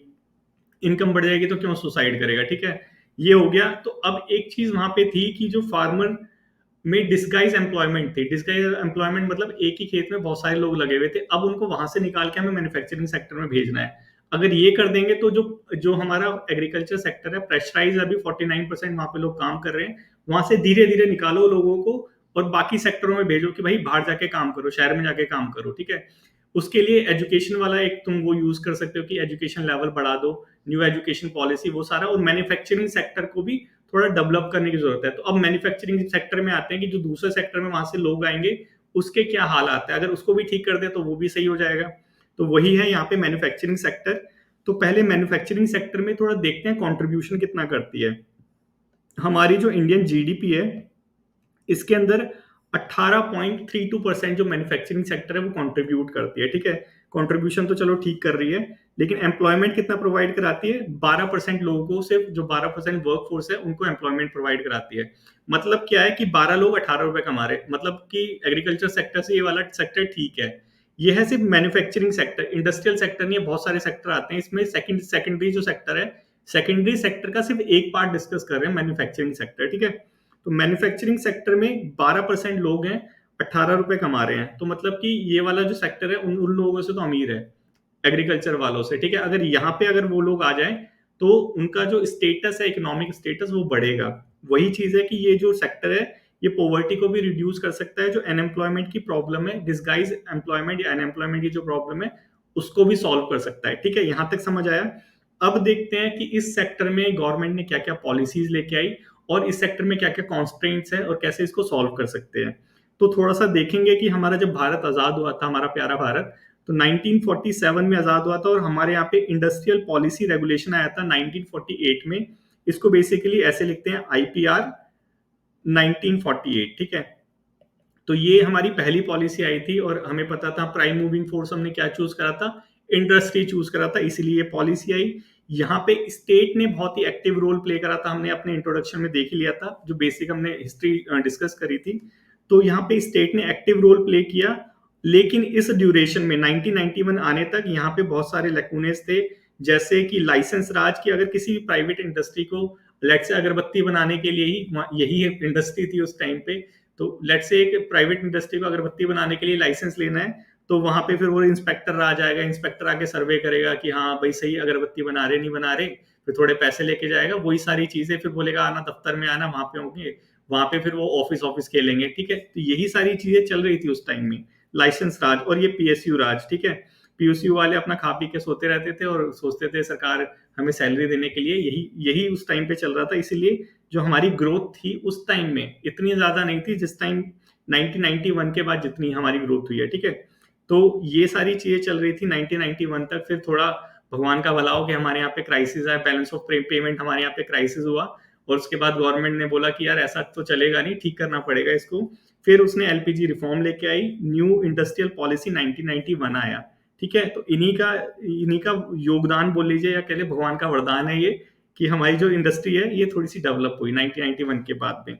ठीक है, अब थोड़ा देखेंगे कि यहाँ पे प्रॉब्लम क्या है हमारी इंडस्ट्री के अंदर। जो मैन्युफैक्चरिंग सेक्टर है बेसिकली उसकी बात करेंगे हम। ठीक है, कि यहाँ प्रॉब्लम क्या है हमारे मैन्युफैक्चरिंग सेक्टर में, क्योंकि हमारे किसान यहाँ पे काम करने आने वाले हैं, क्योंकि हमारे जो किसान है वो एग्रीकल्चर छोड़ के यहाँ पे काम करने आने वाले हैं, तो देखना पड़ेगा यहाँ क्या प्रॉब्लम है, उसको ठीक करेंगे ताकि वो यहाँ पे आए और फिर अच्छे से काम करे और जीडीपी में कंट्रीब्यूट करे और फार्मर सोसाइटी की प्रॉब्लम भी जाए और यहाँ की प्रॉब्लम भी जाए। तो सबसे पहला प्रॉब्लम क्या है कि इनफॉर्मेलिटी है हमारे यहाँ पे, कि जो हमारा मैन्युफैक्चरिंग सेक्टर है मोस्टली डोमिनेटेड है इनफॉर्मल एम्प्लॉयमेंट में, इनफॉर्मल सेक्टर्स में। ये सभी को पता है कि छोटे छोटे जो घर है वो भी सारे मैन्युफैक्चरिंग सेक्टर में आते हैं, कि जो छोटे छोटे घर है वहाँ पे कारखाना बना के खोल लेते हैं, फिर 2-3 लोग हायर कर लेते हैं और वो मशीनें चलती है घरों के अंदर, वही मैन्युफैक्चरिंग सेक्टर है। जीन्स का काम हो रहा है, ठीक है, वही मैन्युफैक्चरिंग सेक्टर है। तो मैक्सिमम जो सेक्टर है वो इनफॉर्मल सेक्टर है मैन्युफैक्चरिंग वाला। कितना है यहाँ पे, जो 3/4 वर्कर है, मतलब जो 75% मैन्युफैक्चरिंग सेक्टर में जो लोग काम करते हैं वो इनफॉर्मली काम करते हैं, ठीक है। सबको पता है, सबके घर के मतलब ये पूरी इंडिया की प्रॉब्लम है, सबको पता है, हर जगह देख लो कि क्या है कि छोटी छोटी घरों में कारखाने खुल जाते हैं और वहां पे फिर वो लोग काम चालू कर देते हैं, तो वही इनफॉर्मल सेक्टर होता है। सबने देखा होगा ये चीज, ठीक है। इसकी यहाँ पे एक प्रॉब्लम डेवलप होती है इसकी वजह से। इसका रीजन है, उस रीजन को देखेंगे कि हमारे मैन्युफैक्चरिंग सेक्टर में सिर्फ दो ही इंडस्ट्री है, या तो कोई घर में काम करता हुआ मिलेगा या एक बहुत बड़ी प्लांट लगा लेगा जैसे बिरला वगैरह। तो ये दो चीज देखेंगे। मिडिल वाला जो है वो मिसिंग रहता है, बहुत कम इंडस्ट्री है जो मिडिल में है, या तो बहुत ही गरीब है, बहुत ही छोटे वाले हैं जो घरों में प्लांट लगा रखा है, या बहुत ही लार्ज स्केल वाले हैं। जो बीच की चीज है वो यहाँ पे मिसिंग दिखाई देती है, बहुत कम दिखाई देती है, ठीक है। और इसी प्रॉब्लम को क्या कहते हैं, मिसिंग मिडिल की प्रॉब्लम, ठीक है। ये एक्चुअल में प्रॉब्लम है मिसिंग मिडिल की। क्या मतलब है इसका मिसिंग मिडिल का, कि जो मिडिल लेवल की जो इंडस्ट्री है मैन्युफैक्चरिंग की वो मिसिंग है हमारे सेक्टर से, इकोनॉमिक सेक्टर से वो मिसिंग है। क्यों मिसिंग है उसका रीजन देखते हैं। तो उसका रीजन जब हम देखेंगे तो हम क्या पाएंगे कि हमारे यहाँ पे जो लॉज हैं, ठीक है, लेबर लॉज हैं और जो रेगुलेशंस है वो बहुत ही रिजिड है, बहुत ही कॉम्प्लेक्स है। उसकी वजह से क्या होता है कि या तो बिल्कुल ही इनफॉर्मल में चलता है बंदा कि भाड़ में जान दे, कि देखेंगे तो पैसे देके निपट लेंगे, हम कोई रजिस्ट्रेशन नहीं करवाएंगे, हम तो ऐसे ही चलाएंगे काम, ठीक है। इसकी वजह से क्या होता है कि छोटे रहते हैं, या फिर किसमें बहुत ज्यादा होते हैं तो बड़े बड़े कारखाने स्टैब्लिश कर लेता है। इसका एक एग्जांपल है हमारा industrial dispute act. Industrial dispute act में क्या है बेसिकली, कि जो इंडस्ट्री 100 से ज्यादा जिन्होंने वर्कर हायर कर रखे हैं वो उनको फायर नहीं कर सकती बिना गवर्नमेंट के अप्रूवल के। अगर उनको इंडस्ट्री भी बंद करनी होगी, लेट्स से अगर इंडस्ट्री लॉस में जा रही है तो वो एग्जिट नहीं कर सकती वहां से बिना गवर्नमेंट की अप्रूवल के। तो ये क्या है, ये हमारे रिजिड लॉज हैं कि हम लॉस में जा रहे हैं तो अपनी कारखाना बेचो, अपनी मशीनें बेचो, लेकिन जो वहां पे एम्प्लॉयज काम कर रहे हैं तो उनको फायर नहीं कर सकते, उनको सैलरी देनी पड़ेगी, ठीक है। तो यही है एंट्री और एग्जिट बैरियर। इसकी वजह से क्या होता है कि जो छोटे छोटे लोग हैं वो उस लेवल तक जाने की कोशिश ही नहीं करते, कि जैसे लोग मिडिल में चल रहे हैं वो सोचते हैं कि इस छोटे रहने में ही फायदा है, इन लॉस से तो बच जाएंगे, बड़े लॉस हो गए तो हमें उसको उनको फॉलो करना पड़ेगा। वो सारी चीजें कि लेट्स से टैक्सेस वगैरह, ये कॉम्प्लाइंस वगैरह, जो इनकम टैक्स भरो, जीएसटी भरो, ये सीए हायर करो, ये सारी जो प्रॉब्लम है इससे क्या होता है, कॉस्ट बढ़ रहा है, ठीक है। इसकी वजह से क्या होता है कि जो हमारी इंडस्ट्री है वो इनफॉर्मल रहने में ज्यादा बेनिफिट महसूस करती है, कि इनफॉर्मली चलेंगे तो ज्यादा फायदा होगा, ठीक है। वही है कि हायर रेगुलेटरी और कॉम्प्लायंस कॉस्ट होता है, रिजिड लॉज है और कॉम्प्लेक्स रेगुलेशन है। इसकी वजह से हम छोटा रहने में अब ज्यादा सेफ्टी महसूस करते हैं कि लोकल लेवल पे चलने तो वो ज्यादा अच्छा है, ठीक है। ये क्या है, ये रीजन है हमारा मैन्युफैक्चरिंग सेक्टर डेवलप क्यों नहीं हो पा रहा। छोटे छोटे चलेंगे कहाँ से डेवलप होगा, बड़े चलेंगे, मतलब मिडिल लॉज अगर सही होंगे हमारे तो मिडिल इंडस्ट्री डेवलप होगी। जब मिडिल इंडस्ट्री डेवलप होगी तो क्या होगा, ज्यादा एम्प्लॉयमेंट होगी मैन्युफैक्चरिंग सेक्टर में। लेकिन मिडिल इंडस्ट्री तो है ही नहीं, क्योंकि छोटे रहने में उन्हें फायदा दिखता है, तो इसकी वजह से एम्प्लॉयमेंट कम हो रही है, उनका वो जो प्रोडक्शन है वो भी छोटे छोटे स्केल का रहता है, ठीक है। ये एक प्रॉब्लम है। और दूसरी प्रॉब्लम क्या है कि ये देखो जैसे ट्रेड पॉलिसीज है, यहाँ पे हमारी जो ट्रेड पॉलिसी है और रेगुलेटरी एनवायरनमेंट है ये भी बहुत ही बोलो पेचीदा है। कैसे पेचीदा है कि पहले टाइम पे तो लाइसेंस राज चलता था, कि लेट से किसी को लाइसेंस ले रहे हैं तो इंस्पेक्टर वगैरह आके सर्वे वगैरह करेगा, वो सारी चीजें। इस टाइम में ट्रेड वॉर वगैरह चलता है, तो जैसे सोलर इंडस्ट्री था वहां पे नए नए स्टार्टअप्स आए थे, तो अब गवर्नमेंट ने एक लॉज लेके आ गई कि चाइना से इंपोर्ट करा हुआ माल नहीं डालना सोलर वाले में, अपना खुद का डेवलप करो। तो यहाँ पे ना एक कॉस्ट होता है कि कंपटीशन है ना मार्केट में, अगर तुम्हारे माल की जो वैल्यू है लेट से अगर वो ज्यादा है तो जो कस्टमर है वो खरीदेगा नहीं। अब तुमने इंपोर्ट पे रिस्ट्रिक्शन लगा दिया, बोलना कि अपना लोकल माल तुम बनाओ, लोकल बनाएंगे तो हमारे यहाँ पे इंडस्ट्री डेवलप नहीं हुई है, माल महंगा बनेगा तो खरीदेगा कौन उसे। तो इसकी वजह से भी क्या होता है, इंडस्ट्री जो होती है रिस्क लेने से डरती है कि गवर्नमेंट का पता नहीं कल क्या कर दे, कि कुछ किसी चीज पे रिस्ट्रिक्शन लगा दे। इसकी वजह से वो छोटा रहने में ज्यादा अच्छा महसूस करते हैं, और बाकी जिसमें ज्यादा पैसे हैं वो तो बड़ी इंडस्ट्री बनी जाता है। ठीक है। और क्या प्रॉब्लम है कि रिसर्च एंड डेवलपमेंट में हम पैसा नहीं खर्च करते। हमें पता है 0.6% जीडीपी है, तो टेक्निकली जो हमारी इंडस्ट्री है, मैन्युफैक्चरिंग सेक्टर है, वो एडवांस नहीं है। ठीक है, समझ आया कि क्या प्रॉब्लम चल रही है हमारे ये मैन्युफैक्चरिंग सेक्टर के अंदर, कि एक तो रेगुलेशन इतने टाइट कर दिए, एडवांसमेंट कुछ तुम कर नहीं रहे, इसकी वजह से क्या हो रहा है, एम्प्लॉयमेंट जनरेशन वहां पे रिस्ट्रिक्ट होकर रह गई है। इतना जो एडवांस, क्योंकि इसका जब तुम डेटा देखोगे, तुम देखोगे कि जब भारत आजाद हुआ था उसके बाद आज तक इनका जो कंट्रीब्यूशन है इतना ही कुछ 18% ही कुछ रहा है, ज्यादा नहीं बढ़ा है। क्यों? इन सब चीजों की वजह से। ठीक है, और चीजें देखते हैं और क्या होता है। हमने देख लिया रिसर्च एंड डेवलपमेंट में पैसा नहीं खर्च होता, तो वहां पे एडवांसमेंट आ नहीं पा रही मैन्युफैक्चरिंग सेक्टर में, जिसकी वजह से क्या होता है, जो टेक्नोलॉजिकल एडॉप्शन होता है वो बहुत लो है। अब देखो एक चीज देखो, मार्केट का हमेशा याद रखना, सस्ता माल ज्यादा बिकेगा, महंगा माल कम बिकेगा। क्यों चाइना का माल हम खरीदते हैं? क्योंकि सस्ता है। क्यों सस्ता है? क्योंकि वहां पे रिसर्च एंड डेवलपमेंट में पैसा खर्च होता है। ठीक है, पैसा खर्च होता है, तो वहां के जो मैन्युफैक्चरिंग सेक्टर है वो मशीनें लगा रखी है वहां पे उन्होंने। हमारे यहाँ पे वही सिलाई वाला उससे कढ़ाई कर रहे हैं, बुनाई कर रहे हैं, यही चीज है ना। हमारे यहाँ पे रिसर्च एंड डेवलपमेंट नहीं हो रहा और टेक्नोलॉजी अडॉप्ट नहीं कर रहे हम, तो हमारा माल अपने आप ही महंगा बनेगा। इसलिए चाइना का माल सस्ता बनता है, हमारा महंगा बनता है। ठीक है, वही चीज यहाँ पे, इसकी वजह से क्या हो रहा है, लो प्रोडक्टिविटी हो रही है। ठीक है, समझ आ रहा है क्या चल रहा है सारा। और देखते हैं क्या है, हमारे यहाँ पे जो लेबर फोर्स है वो स्किल्ड ही नहीं है।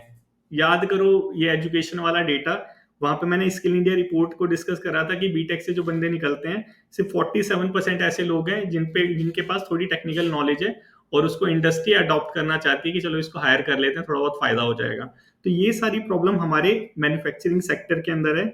और क्या चीजें हैं, देखो लॉजिस्टिक कॉस्ट, ये क्या चीजें होती हैं कि माल को एक हिस्से एक हिस्से से दूसरे हिस्से तक ले जाना। मीन्स लेट से एक्सपोर्ट करना है, तो जहां पे उसकी मैन्युफैक्चरिंग हो रही है वहां से पोर्ट तक ले जाना, पोर्ट तक से दूसरी कंट्री में ले जाना, दूसरी कंट्री से जहां पे भेजना है वहां तक लेना, पूरा लॉजिस्टिक है। इंडिया में लॉजिस्टिकली हमारा बहुत कॉस्टली पड़ता है, हमारे यहाँ पे लॉजिस्टिक डेवलपमेंट हो नहीं रखा है ढंग से। ठीक है, तो श्रीलंका का पोर्ट हम यूज करते हैं ये सारा माल अपना ढोने वगैरह, इसके लिए माल भेजने भेजने के लिए, हमारे यहाँ पे इतना डेवलपमेंट नहीं है इस चीज का। ठीक है, इसकी वजह से क्या होता है, कॉस्ट बढ़ रहा है, हमारा जो प्रोडक्शन हम कर रहे हैं कॉस्ट बढ़ रहा है, कॉम्पिटेटिवनेस कम हो रही है। वही यहाँ पे है कि इंफ्रास्ट्रक्चर नहीं है तो लॉजिस्टिक कॉस्ट बढ़ गया, लॉजिस्टिक कॉस्ट बढ़ गया तो हमारी जो कॉम्पिटेटिवनेस है हमारे माल की वो महंगी हो गई, कम हो गई, कि हमारा माल महंगा हो गया, चाइना का सस्ता है तो हमारा कौन खरीदेगा, चाइना का मंगाओ। ठीक है, यही चीज हो रही है। समझ आया कि हमारा जो मैन्युफैक्चरिंग सेक्टर है क्या प्रॉब्लम है वहां पे, बहुत सारी प्रॉब्लम है। और क्या प्रॉब्लम है, अब लेट से, हाँ, इनोवेशन वही, रिसर्च एंड डेवलपमेंट वही होता है सर्वेश। तो और क्या प्रॉब्लम है, लेट से कोई एमएस, हमारा जो मिडिल वाला ये जो है मैन्युफैक्चरिंग सेक्टर वाला सोचेगा चल थोड़ा पैसा ले लेता हूँ बैंक से, और बैंक से पैसा लेके फिर मैं खुद का रिसर्च एंड डेवलपमेंट करूंगा, खुद का अपना वो करेंगे और थोड़ा सा एडवांस करेंगे, चाइना को कम्पीट करेंगे। अब वो जब बैंक की तरफ जाता है तो देखता है यार बैंक में तो एनपीए चल रहा है, बैंक तो लोन ही नहीं दे रहा है, वहां तो खुद ही प्रॉब्लम चल रही है बैंक में। तो ये भी बैंकिंग सेक्टर की प्रॉब्लम है जो मैन्युफैक्चरिंग सेक्टर को हैम्पर कर रही है। ठीक है, ये समझ आया। इसकी वजह से क्या होता है, देखो एक चीज तो है, बैंक में पैसा नहीं है क्योंकि एनपीए कर रखा है मैक्सिमम। जो हमारे जो ये हैं, क्या क्या नाम था उसका, डायमंड मर्चेंट, वो नीरव मोदी और ये सारे लोग पैसा ले लेके बाहर भाग रहे हैं। और वो जो था दारू बेचता था, जो एयरलाइंस वाला, नाम भूल गया उसका, तो वो लोग क्या है कि यहाँ से पैसे ले लेके बाहर जा रहे हैं, तो हमारा बैंकिंग सेक्टर एनपीए से ग्रसित हो रहा है। ठीक है, एनपीए हो रहा है। अब वहां पे हाँ, विजय माल्या, ठीक है ठीक है, विजय माल्या। तो क्या हो रहा है कि बैंकिंग सेक्टर में पैसा नहीं है अब। ठीक है, अब मैन्युफैक्चरिंग वाला पैसा कहां से लेगा? अब बैंक में है लिमिटेड पैसा, आधा हो गया एनपीए, अब जो बचा उसको गवर्नमेंट यूज कर रही है पैसे को, क्योंकि गवर्नमेंट को भी तो पैसा चाहिए ना, अपनी स्कीम वगैरह जो लाती है, प्रमोशन वगैरह करती है, सोशल वेलफेयर की जो स्कीम्स लाती है, सोशल सेक्टर के लिए जो करती है, उसके लिए। हाँ, बहुत सारे लोग हैं, बहुत सारे लोग हैं, चौकसी भी है उसमें, नीरव मोदी भी है। ठीक है, तो अब गवर्नमेंट क्या करती है, बैंक से पैसा लेती है, पैसा करके सोशल सेक्टर में लगाती है। ठीक है, फिर उसके पास आता है तो लौटा देती है। अब बैंक पे लेट से 50 रुपए है, ठीक है, 50 रुपए में से 40 रुपए तो गवर्नमेंट ने ले लिए, बचे फिर 10 रुपए। अब 10 रुपए को वो मैन्युफैक्चरिंग सेक्टर लेगा। अब 10 रुपए जब बचे, ये एग्जांपल है कि जो मैक्सिमम पैसा है बैंक से वो गवर्नमेंट ले लेती है, उसके बाद जो बचता है वो महंगा हो जाता है, क्योंकि अब जब पैसा कम है, डिमांड ज्यादा है, तो अपने आप लोन जो है वो महंगा हो जाएगा। ठीक है, मार्केट वाला प्रिंसिपल। उसी की वजह से क्या होता है, इसी को कहते हैं क्राउडिंग आउट इफेक्ट। मतलब कि जो पैसा है एनपीओ हो रखा है, बाकी जो बचा है उसको गवर्नमेंट ने ले लिया, कि गवर्नमेंट भी खर्चा कर रही है, प्राइवेट भी खर्चा कर रही है। अब गवर्नमेंट जब लोन लेती है बैंक से, तो उसकी वजह से क्या होता है, लोन की जो फैसिलिटी होती है, जो विंडो होती है, वो कम हो जाती है। अब पैसा नहीं है बैंक के पास, लोन महंगा हो जाता है, अब जाएगा हमारा मैन्युफैक्चरिंग वाला लोन लेने के लिए, उसको 10% का रेट चल रहा है तो 20 का बताएंगे कि अब पैसा नहीं है सर, अब 20 पे ही लेना पड़ेगा। तो ये क्या है, क्राउडिंग आउट इफेक्ट, जिसकी वजह से क्या होता है, जो हमारा मैन्युफैक्चरिंग सेक्टर है वो डेवलप नहीं हो पाता। समझ आया क्या प्रॉब्लम चल रही है? एनपी और क्राउडिंग आउट इफेक्ट की वजह से, और जो ये वाली यही सारी चीजें, हाई कॉस्ट जो है क्रेडिट हो जाता है, ठीक है। अब और क्या चीजें आती है, एक ट्विन बैलेंस शीट सिंड्रोम है, ये भी बहुत बार न्यूज में सुना होगा। ये क्या है कि जो कॉर्पोरेट सेक्टर है, एक तो उसकी हालत खस्ता हो रखी है, ठीक है, ना तो टेक्नोलॉजिकली एडवांस हो रहा है, ना स्किल्ड लेबर फोर्स है, और अगर उसको थोड़ा ठीक करना है, यही चीज की खुद का जो बैलेंस शीट है, मैन्युफैक्चरिंग सेक्टर है वो तो ठीक चल ही नहीं रहा, बैंक से वो थोड़ी मदद मांगता है, तो वहां की जो बैलेंस शीट है वहां पे भी एनपीए वगैरह ये सारी चीज हो रहे हैं, इसी को कहते हैं ट्विन बैलेंस शीट सिंड्रोम, ठीक है। तो ये सारी प्रॉब्लम क्या है, हमारे मैन्युफैक्चरिंग सेक्टर में है, ठीक है। इसीलिए समझ आया, क्योंकि एग्रीकल्चर सेक्टर से यहाँ पे काम करने क्यों नहीं आ रहा, काम ही नहीं है, इसीलिए नहीं आ रहा। समझ आ रहा है कि क्यों वहां से लोग आ नहीं रहे हैं यहाँ पे, क्यों क्यों भाई तुम देखो, एक बात देखो कि जो खेत है, खेत के अंदर 10 लोग काम कर रहे हैं, सिर्फ दो की जरूरत है, 8 लोग अंधे तो नहीं है कि वो भाई वो उनको भी पता है कि हम जा सकते हैं शहर में काम करने के लिए, लेकिन एक्चुअल में वहां पे काम ही नहीं है। क्यों नहीं है काम? क्योंकि सारा जो सिस्टम है वही गड़बड़ा रखा है। इसी सिस्टम को समझाने के लिए ये दोनों चीजों को लिंक करना जरूरी है, कि मैन्युफैक्चरिंग के अंदर एम्प्लॉयमेंट ही नहीं आ रही, तो ये क्या हो रहा है, सारा सिस्टम ही एकदम से थोड़ा हिला हुआ है हमारा, इसको ठीक करना पड़ेगा, ठीक है। अब थोड़ा सॉल्यूशन देखते हैं कि सॉल्यूशन कैसे कर सकते हैं इन सब चीजों का। देखो, हमने टेक्नोलॉजी का एडवांस वाला वो सारा सिस्टम देख लिया, हमें एक चीज को हमेशा याद रखना है कि हमारे यहाँ पॉपुलेशन बहुत ज्यादा है, ठीक है। पॉपुलेशन ज्यादा है तो हमें जो एडवांसमेंट करना है वो ऐसे सेक्टर में एडवांसमेंट करना चाहिए जहां पे लेबर ज्यादा लगे, टेक्नोलॉजी कम कम लगे चल जाएगा, लेकिन लेबर ज्यादा लगनी चाहिए, क्योंकि हम पे लेबर मैन पावर बहुत ज्यादा है, ठीक है। वही चीज हम कुछ सॉल्यूशन में डिस्कस करेंगे कि हमें क्या करना है, ह्यूमन जो कैपिटल है उसको फॉर्म करना है। लिटरेसी वाला वो याद रखो, एजुकेशन वाला, थोड़े बहुत जो एजुकेशन में डेटा देखे थे उसको याद रखो। तो हमें क्या करना है, अपने जो ह्यूमन फोर्स है उसको एक मतलब पोटेंशियल, उसको डेमोग्राफिक डिविडेंड बनाना है, वही वाली चीज, ठीक है। वही है कि ह्यूमन कैपिटल को फॉर्मेशन करना है, कैसे करेंगे? देखो, हमारे यहाँ पे न्यू एजुकेशन पॉलिसी है, उसके अंदर वोकेशनल ट्रेनिंग का एक कॉन्सेप्ट है, कि जो हमारा बच्चा है उसको शुरू से ही हम क्या करेंगे, टेक्निकल नॉलेज देंगे। वोकेशनल ट्रेनिंग वही तो है कि पढ़ाई से अलावा वाली। और क्या चीज है कि हमें कोलैबोरेट करना है एकेडमी और इंडस्ट्री का। एकेडमी और इंडस्ट्री का जब कोलैबोरेशन तो करेंगे तो क्या होगा कि हम जो एजुकेशन देंगे अपने स्टूडेंट को, वो मार्केट ओरिएंटेड देंगे, जो मार्केट में डिमांड है, वो आईसी नहीं पढ़ाएंगे, वो 90 का जो आज चलता नहीं है, ठीक है। तो यही चीज है, ये दोनों चीज करेंगे तो भी क्या होगा, मैन्युफैक्चरिंग सेक्टर में स्किल्ड लेबर फोर्स आ जाएगी, ठीक है। एक ये कमी थी वहां पे, उसको सॉल्व करने के लिए ये हो गया। दूसरी चीज क्या है कि हमें क्या करना है, अपना लॉजिस्टिक जो सेक्टर है उसको इंप्रूव करना है, ताकि जो हमारी कॉम्पिटेटिवनेस है, जो 2-3 इंडस्ट्री है जो ठीक सा काम करती है, उसका माल जो सस्ता बनता है वो सस्ता ही रहे, महंगा ना हो। उसके लिए हम क्या कर सकते हैं, एक देखो पीपीपी मॉडल होता है, कि जो पब्लिक और प्राइवेट दोनों मिलकर क्या करती हैं, जो इंफ्रास्ट्रक्चर सेक्टर है उसको डेवलप करती है, रोड वगैरह बनाती है, तो एक वो वाला मॉडल यूज कर सकते हैं। दूसरा क्या है, इसको ठीक करने के लिए हमारी जो मिनिस्ट्री है, वहां का जो डिपार्टमेंट ऑफ कॉमर्स है, उसने एक डिवीजन भी लेके आया है, न्यू लॉजिस्टिक डिवीजन, तो ये उसको देखेगा लॉजिस्टिक सेक्टर को। तो भाई गवर्नमेंट काम कर रही है, ऐसा नहीं उसको गाली मत देना, काम कर रही है, ठीक है। और क्या चीजें और क्या कर सकते हैं, देखो कि हमें क्या करना है कि ऐसी इंडस्ट्री डेवलप करनी है जो लेबर इंटेंसिव हो, क्योंकि हमारे यहाँ पे लेबर बहुत ज्यादा है। अगर हम बाहर से विदेशों से मशीनें मंगा मंगा के हमारी इंडस्ट्री को डेवलप करेंगे और हमारे लेबर क्या करेंगे, चौक पे बैठे रहेंगे वो ब्रश सा लेके, तो क्या होगा कि भाई रियॉट होंगे आगे चल के। पॉपुलेशन वाला चैप्टर याद रखो, क्योंकि बेरोजगारी बढ़ेगी। तो हमें उस हालत में क्या करना है कि जैसे वियतनाम, जैसे बांग्लादेश, ये चीज के ये क्या कर रहे हैं, ये लेबर इंटेंसिव इंडस्ट्री पे फोकस कर रहे हैं। ये कौन सी इंडस्ट्री होती है, ये इंडस्ट्री बेसिकली वो होती है जहाँ पे टेक्नोलॉजी का एक लिमिटेड रोल होता है, बाकी मैक्सिमम मैन पावर यहाँ पे देखती है, क्योंकि मैन पावर यहाँ पे बहुत ज्यादा है, ठीक है। तो हमें उसी उसी सेक्टर में घुसना पड़ेगा, उसी सेक्टर को ध्यान में रखना पड़ेगा, जैसे अपीरल सेक्टर हो गया, कपड़े वाला सेक्टर, लेदर सेक्टर, फुटवियर का सेक्टर। ये सारे सेक्टर को हम यहाँ पे अगर डेवलप करेंगे इंडिया में, तो हमारे यहाँ पे एम्प्लॉयमेंट जनरेशन होगा, हमारे बेरोजगार लोगों को काम मिलेगा, और जो हमारे किसान लोग जो एक ही खेत में बैठे हुए हैं, बीड़ी जला रहे हैं, तो वो यहाँ पे आके काम करेंगे, ठीक है। ये होगा एक्चुअल में। समझ आया? और क्या क्या चीज कर रही है गवर्नमेंट हमारी, और क्या कर रही है, देखो मुद्रा स्कीम लेके आ गई कि भाई लोन ले लो हमसे, बैंक एनपीए हो रहा है लेकिन मुद्रा स्कीम फिर भी लेके आ गई, कोई नहीं लिखना है हमें तो, मुद्रा स्कीम लेके आ गई कि लोन ले लो और लोन लेके अपना काम चालू करो, ठीक है, एक ये चीज हो गई। और इंडस्ट्रियल कॉरिडोर डेवलप करिए, ये अच्छी चीज है। ये क्या चीज है कि जो पर्टिकुलर एक एरिया है, ठीक है, वहां पे इंडस्ट्री को डेवलप करेगी और वहीं पे सारी सुविधाएं उस इंडस्ट्री को प्रोवाइड कराएगी।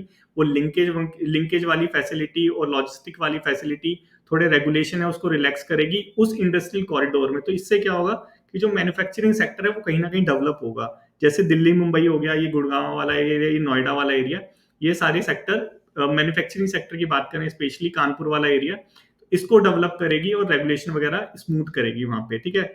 और क्या क्या चीजें, एक एमएसएमई वाला कॉन्सेप्ट लेके आई है कि अब तुम्हें रजिस्ट्रेशन करवाना है तो तुम्हें ज्यादा पैसे खर्च करने की जरूरत नहीं, घर बैठे ही नेट से रजिस्ट्रेशन करो, 2 मिनट में एमएसएमई का रजिस्ट्रेशन हो जाता है, वही है उद्योग सर्टिफिकेट, ठीक है। तो ये सारी चीजें गवर्नमेंट कर रही है कि जो छोटी इंडस्ट्री है, इनफॉर्मल वाली इंडस्ट्री है, वो फॉर्मल में कन्वर्ट हो जाए, ठीक है। फॉर्मल में कन्वर्ट हो जाएगी तो उसकी काउंटिंग हो जाएगी, वो नजर में आ जाएगी। अब उसको फिर बेनिफिट वगैरह मिलेंगे, बेनिफिट मिलेंगे तो धीरे धीरे क्या होगा, वो जो इंडस्ट्री है वो अपने आप ही, एक मिनट रुको, हाँ, वो जो इंडस्ट्री है वो अपने आप ही क्या होगा कि बड़ी बनती जाएगी, एम्प्लॉयमेंट वहां पे ज्यादा होती जाएगी, ठीक है। ये सारी चीजें कर रही है कौन, गवर्नमेंट कर रही है इंडस्ट्रियल सेक्टर में, मैन्युफैक्चरिंग सेक्टर में, ठीक है, ये समझ आया। और देखते हैं कि एस्पायर करके, एस्पायर क्या है, बेसिकली जो आंट्रप्रेन्योर्स है, जो नए नए लोग हैं जिनको कुछ करना है, जिनके खून में गर्मी है, उनके लिए ये एस्पायर स्कीम है। ये क्या करेगी, आंट्रप्रेन्योरशिप जो है प्रमोट करेगी रूरल एरियाज में, ठीक है। तो इसकी वजह से क्या होगा, जो हमारा मैन्युफैक्चरिंग सेक्टर है, जो अभी सिर्फ 18% कंट्रीब्यूट कर रहा है, उसका कंट्रीब्यूशन बढ़ जाएगा, एम्प्लॉयमेंट वहां पे ज्यादा बढ़ जाएगी। एम्प्लॉयमेंट बढ़ेगी तो बंदे कहां से आएंगे, बंदे वहां से आएंगे जहां पे एक्स्ट्रा है, ठीक है, समझ आया। कहां पे एक्स्ट्रा है, एग्रीकल्चर सेक्टर में, वहां से फिर खिंचे हुए इधर आएंगे और फिर हमारे देश में जीडीपी में कंट्रीब्यूट करेंगे। समझ आया इतना। अब अपने तीसरे सेक्टर की तरफ चलते हैं। तीसरा सेक्टर बेसिकली सर्विस सेक्टर है। सर्विस सेक्टर को, सर्विस सेक्टर से ऐसे कुछ डायरेक्टली आता नहीं है, फाइनेंशियल इंक्लूजन से रिलेटेड टॉपिक आ जाता है कभी कभार, सर्विस सेक्टर से रिलेटेड है फाइनेंशियल इंक्लूजन, ठीक है। तो फाइनेंशियल इंक्लूजन को देखेंगे कि ये क्या रोल प्ले करता है हमारी इकोनॉमी में, ठीक है। तो पहले, सबसे पहले समझना जरूरी है कि फाइनेंशियल इंक्लूजन होता क्या है, ठीक है, होता क्या है और क्यों होता है, ये दोनों चीज देखेंगे। देखो फाइनेंशियल इंक्लूजन क्या है कि जो लोग, जिनके पास बैंक का अकाउंट नहीं है, ठीक है, जो बैंक से नहीं जुड़े हुए हैं, उनको बैंक से जोड़ना, ये क्या है, फाइनेंशियल इंक्लूजन, ठीक है। जिनके पास इंश्योरेंस नहीं है, उनको इंश्योरेंस प्रोवाइड कराना, ये क्या है, फाइनेंशियल इंक्लूजन, कि कहीं ना कहीं उनको बैंकिंग सिस्टम से जोड़ना है। इंश्योरेंस नहीं, इंश्योरेंस प्रोवाइड करा दो तो फाइनेंशियली वो इंक्लूड हो गया है। प्रधानमंत्री सुरक्षा बीमा योजना, याद करो, किसानों वाला, ठीक है। और क्या कि ऐसा डाइवर्सिफिकेशन के लिए फाइनेंशियल इंक्लूजन होता है कि मैक्सिमम लोग क्या करते हैं, जमीन खरीदने की कोशिश करते हैं ना, हमारे इंडिया में, हमारे यहाँ पे फिजिकल एसेट ज्यादा खरीदते हैं, लेकिन अब यहाँ पे फाइनेंशियल इंक्लूजन करके उनसे बोलेंगे अब फिजिकल एसेट मत खरीदो यार, अब तुम खरीदो शेयर, ठीक है। ये चीज कर रहे हैं फाइनेंशियल इंक्लूजन में। और इससे क्या होगा कि जो क्रेडिट, जो एक्सेसिबिलिटी है, वो थोड़ी रीजनेबल कॉस्ट पे मिल जाएगी। ये बेसिकली सारी चीज होगी फाइनेंशियल इंक्लूजन के अंदर। तो थोड़ा समझा फाइनेंशियल इंक्लूजन क्या होता है, कि अनबैंक्ड को बैंक से जोड़ना, अनसिक्योर्ड को सिक्योर्ड करना, यही बेसिकली है फाइनेंशियल इंक्लूजन है। और देखते हैं, ये ऑब्जेक्टिव है फाइनेंशियल इंक्लूजन के।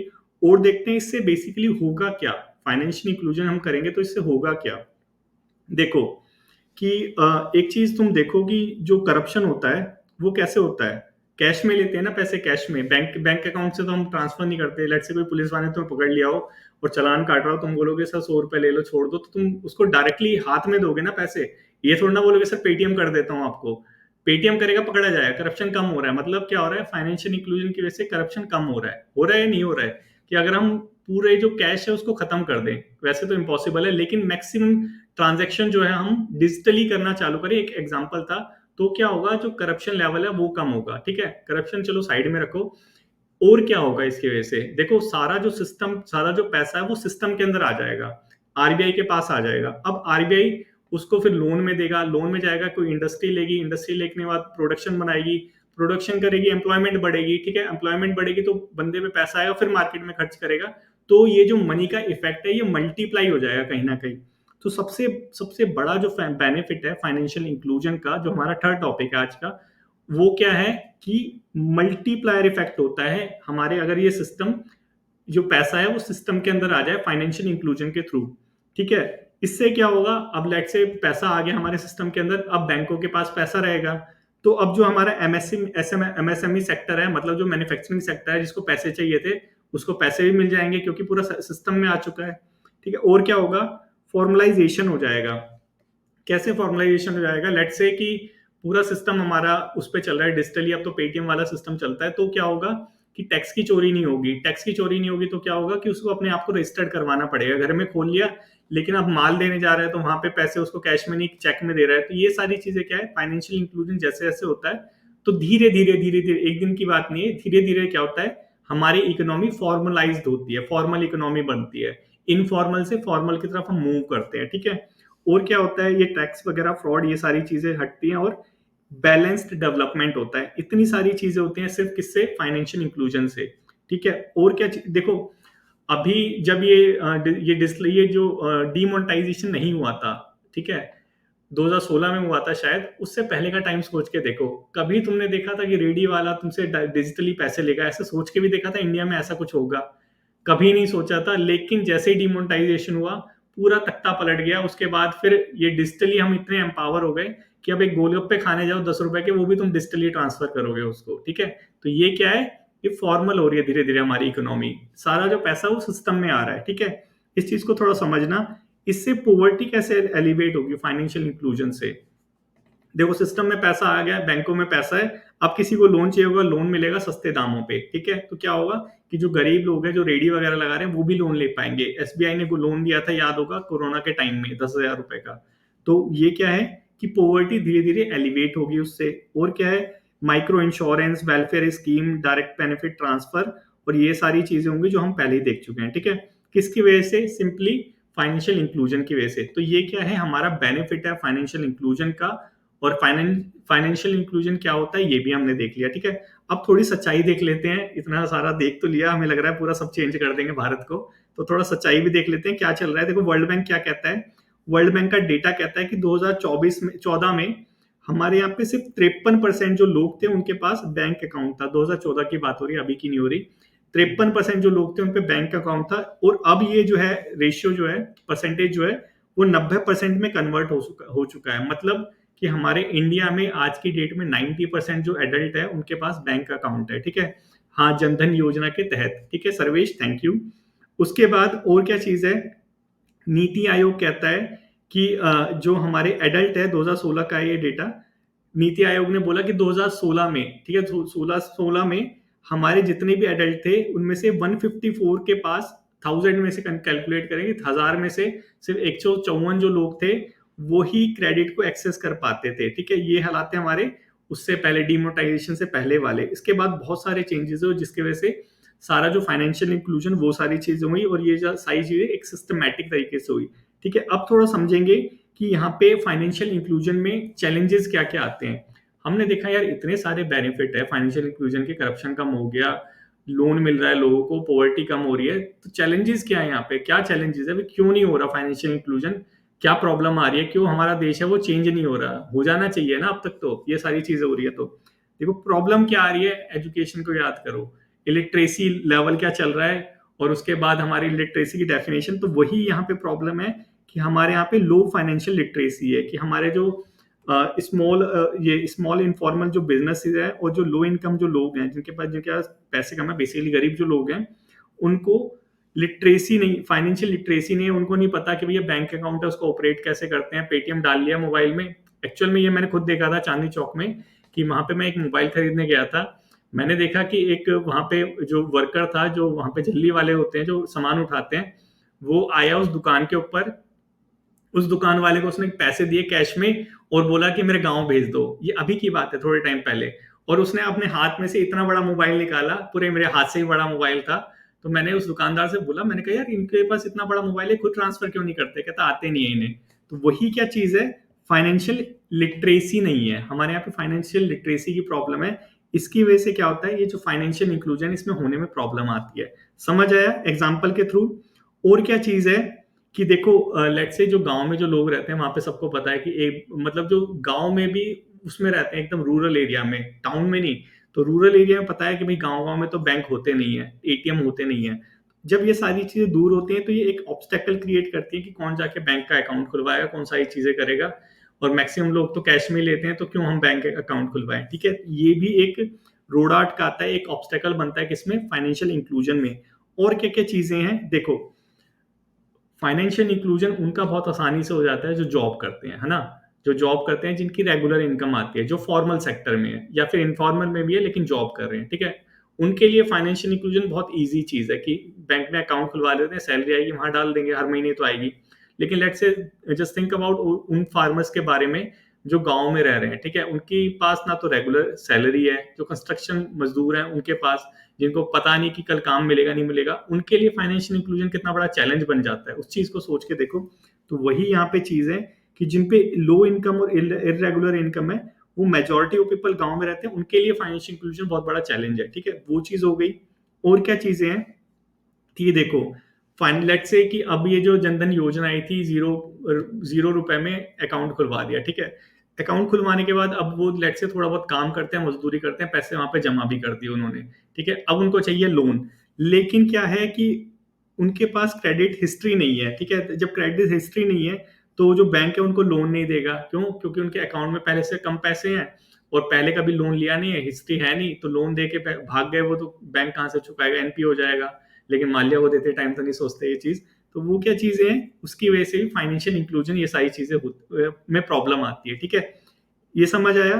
और क्या चीजें हैं, डिसेबल्ड पर्सन, देखो इंक्लूसिव है ये पूरा सारा, कि जो डिसेबल्ड पर्सन है उनके फाइनेंशियल इंक्लूजन में भी प्रॉब्लम आती है। कितने बैंक है, कितने एटीएम है जो डिसेबल्ड फ्रेंडली है, कितने जो ब्लाइंड लोग हैं उनके लिए फ्रेंडली है बैंक हमारा, कितने जो मतलब फिजिकली जो वो है डिसेबल्ड है उनके लिए फ्रेंडली है, तो उनके इंक्लूजन में भी प्रॉब्लम आती है। ये सारी चीजें यहाँ पे डिस्कस की गई है। और क्या चीज है, और क्या प्रॉब्लम आती है फाइनेंशियल इंक्लूजन में, और क्या क्या चीज कॉन्स्ट्रेंट जो बाधा उत्पन्न करती है, वो क्या चीज है। एनपीए वाली प्रॉब्लम हमने देख ली थी कि वीक बैलेंस शीट है, पैसे ही नहीं है खुद के पास, तो लोन क्या देंगे, फाइनेंशियल इंक्लूजन करके करेंगे क्या। ठीक है, वही है। और zero credit history means no loan, NPA हो गया और क्रेडिट हिस्ट्री नहीं है तो बैंक में खाता हो तो भी कोई फायदा नहीं होता, लोन नहीं मिलेगा। ठीक है, और क्या चीजें प्रॉब्लम आती है, देखो ये वाली चीज सबसे बड़ी प्रॉब्लम है। और जो पूरे इंडिया में जो लोग हैं, मैक्सिमम लोगों ने देखा होगा कि हम अब मॉल में जाते हैं तो वहां तो हम क्रेडिट कार्ड से अपना स्वैप कर सकते हैं या फिर डेबिट कार्ड से स्वैप करके पे कर सकते हैं। लेकिन अब तुम किराने की दुकान पे जाओ, अब तुम जो तुम्हारी लोकल मार्केट है वहां पे जाओ, क्रेडिट कार्ड लेके या फिर अपना डेबिट कार्ड लेके, और बोलो कि भैया ये टी शर्ट लेनी है मेरे को और वो जींस लेनी है, ये लो कार्ड से स्वैप कर दो, वो हंसेगा पहले, तो बोलेगा कि भैया एटीएम से निकाल के ले आओ आप। तो ये क्या है कि हाई कॉस्ट है, ऑपरेशन का जो कॉस्ट है वो बहुत ज्यादा हाई है। इसकी वजह से क्या होता है, जो फाइनेंशियल इंक्लूजन है, ये सारा जो सिस्टम बनाने में प्रॉब्लम आती है और ये सिस्टम में हम इंक्लूड नहीं कर पाते सारी चीजों को। ठीक है, क्रेडिट मतलब कार्ड स्वैप करते हैं तो एमडीआर चार्जेस लगता है, इसीलिए आपने देखा होगा कि जो पालिका वगैरह मार्केट में जाता होगा, वो वहां पे जब टी शर्ट खरीदोगे तो वो बोलेगा कि अगर 100 रुपए की टी शर्ट है, बोलेगा 120 लगेंगे कार्ड से स्वैप करोगे तो। इसी की वजह से क्या होता है कि ये फाइनेंशियल इंक्लूजन में क्या है, एक ऑब्स्टेकल ही तो है कि हमने क्रेडिट कार्ड बना लिया, उसका यूज ही नहीं कर पा रहे, क्या फायदा उसका। तो फिर हम क्या करेंगे कि छोड़ यार अपना वैसे ही चलने दे सिस्टम को। यही सारी चीजें, मिनिमम बैलेंस रखो, एटीएम में ट्रांजेक्शन लगेगा तो उसका कॉस्ट लगेगा, तो ये सारे ऑब्स्टेकल है। ठीक है, फाइनेंशियल इंक्लूजन में। तो समझा कि हमारे फाइनेंशियल सेक्टर में फाइनेंशियल इंक्लूजन के में फायदा तो बहुत हो रहा है, लेकिन उसके ऑब्स्टेकल भी हैं, उसको भी सॉल्व करना पड़ेगा, तभी सारी जो चीजें हैं वो सिस्टमेटिक तरीके से हो पाएंगी। अब देखते हैं कि गवर्नमेंट क्या क्या सॉल्यूशन लेके आई है इस चीजों में। हाँ हाँ बिल्कुल सिमोए, ऐसे ही होता है कि जाओगे तो बोलेंगे 2% ज्यादा देगा, हम क्यों ज्यादा दें, हमें तो उसी कॉस्ट में चाहिए। तो हम क्या करते हैं कि एटीएम से जाके निकाल लेते हैं। ठीक है, यही तो करते हैं हम। तो लेट से हम तो अभी जॉब कर रहे हैं, ठीक है, हम जॉब कर रहे हैं, हम पे सारा फाइनेंशियल ट्रांजेक्शन हो रहा है। किसान, अब किसान जाएगा उस मतलब जो वो शहर घूमने आएगा, वो क्यों करवाएगा, वो बोलेगा कि यार इस कार्ड का फायदा नहीं है, फेंको इसको, पैसे ज्यादा देने पड़ रहे हैं इसकी वजह से। तो यही सारी चीजें ऑब्स्टेकल है। अब थोड़े सॉल्यूशन देख लेते हैं कि हमारी गवर्नमेंट क्या कर रही है इन सब चीजों को ठीक करने के लिए, फाइनेंशियल इंक्लूजन करने के लिए। तो बहुत सारे इनिशिएटिव है जो हमारी गवर्नमेंट लेके आई है फाइनेंशियल इंक्लूजन के लिए। पहला तो ये जनधन योजना ही हो गया कि अगर ये नहीं लेके आती तो जो 90% जो हमारे जो एडल्ट है उनके पास बैंक अकाउंट है, वो कभी ड्रीम सच ही नहीं हो पाता, उन पर बैंक अकाउंट ही नहीं आते अगर ये योजना नहीं आती। मुद्रा योजना आ गई लोन देने के लिए, और क्या आ गई, आयुष्मान भारत आ गई, हेल्थ केयर सिस्टम है उसको भी फाइनेंशियल इंक्लूजन में स्ट्रक्चर ही कर लिया कि वो शायद 5 लाख या 10 लाख का वो जो बीमा है वो उसमें फ्री प्रोवाइड कराती है। वो सारी चीज, फसल बीमा योजना, ये क्या है, फाइनेंशियल इंक्लूजन के इनिशिएटिव है गवर्नमेंट के। ठीक है, एक और चीज है वो क्या, गवर्नमेंट की प्रायोरिटी सेक्टर लैंडिंग जो बैंकों पे अप्लाई होती है कि 40% जो उनको लोन देना पड़ेगा वो प्रायोरिटी सेक्टर को देना पड़ेगा। वो कौन से सेक्टर है, social infrastructure sector and renewable energy, house, education, agriculture, MSME. एक मिनट शिखा, अब खत्म होने वाला है, इसके बाद पूछ लेना, ठीक है। इन सारे सेक्टर्स को लोन देना पड़ेगा। तो ये क्या है, ये भी फाइनेंशियल इंक्लूजन का एक इनिशिएटिव है। आरबीआई की भी कुछ बहुत सारे इनिशिएटिव हैं जिसको हम देखेंगे कि हमने देखा था फाइनेंशियल लिटरेसी की वजह से इंक्लूजन नहीं हो पाता, ठीक है। तो ये आरबीआई हमारा एक प्रोग्राम लेके आया है, फाइनेंशियल लिटरेसी प्रोग्राम। तो अब लोग जो होंगे थोड़े पढ़ेंगे, थोड़ा देखेंगे कि यार क्या क्या बेनिफिट होते हैं, और उसकी वजह से फिर क्या होगा, इंक्लूजन होगा। और एक ये है national national inclusion for financial, अरे दोनों चीजें वही है, national inclusion for financial inclusion. ये भी एक आरबीआई का इनिशिएटिव है, किसके लिए, फाइनेंशियली इंक्लूड करने के लिए। और क्या क्या चीजें हैं, दो चीज और नई नई है कि अभी क्या है, एक स्कीम लॉन्च करी है कॉम्प्रहेंसिव फाइनेंशियल लिटरेसी के लिए, जिसका नाम क्या है, आर्थिक शिक्षा अभियान। ठीक है, ये आर्थिक शिक्षा अभियान गवर्नमेंट ने लॉन्च करी है। इसके अंदर क्या होगा कि जो स्कूल में बच्चे पढ़ रहे हैं, ठीक है, स्कूल में जो बच्चे पढ़ रहे हैं उनको वहीं से फाइनेंशियली लिटरेट करा जाएगा। और जो लोग हैं उनको mass media, communication, social media वाला, उसके थ्रू कैंपेन चला जाएगा ताकि उनको जो फाइनेंशियल लिटरेसी है उसके बारे में पढ़ाया जा सके। ठीक है, ये एक चीज हो गई।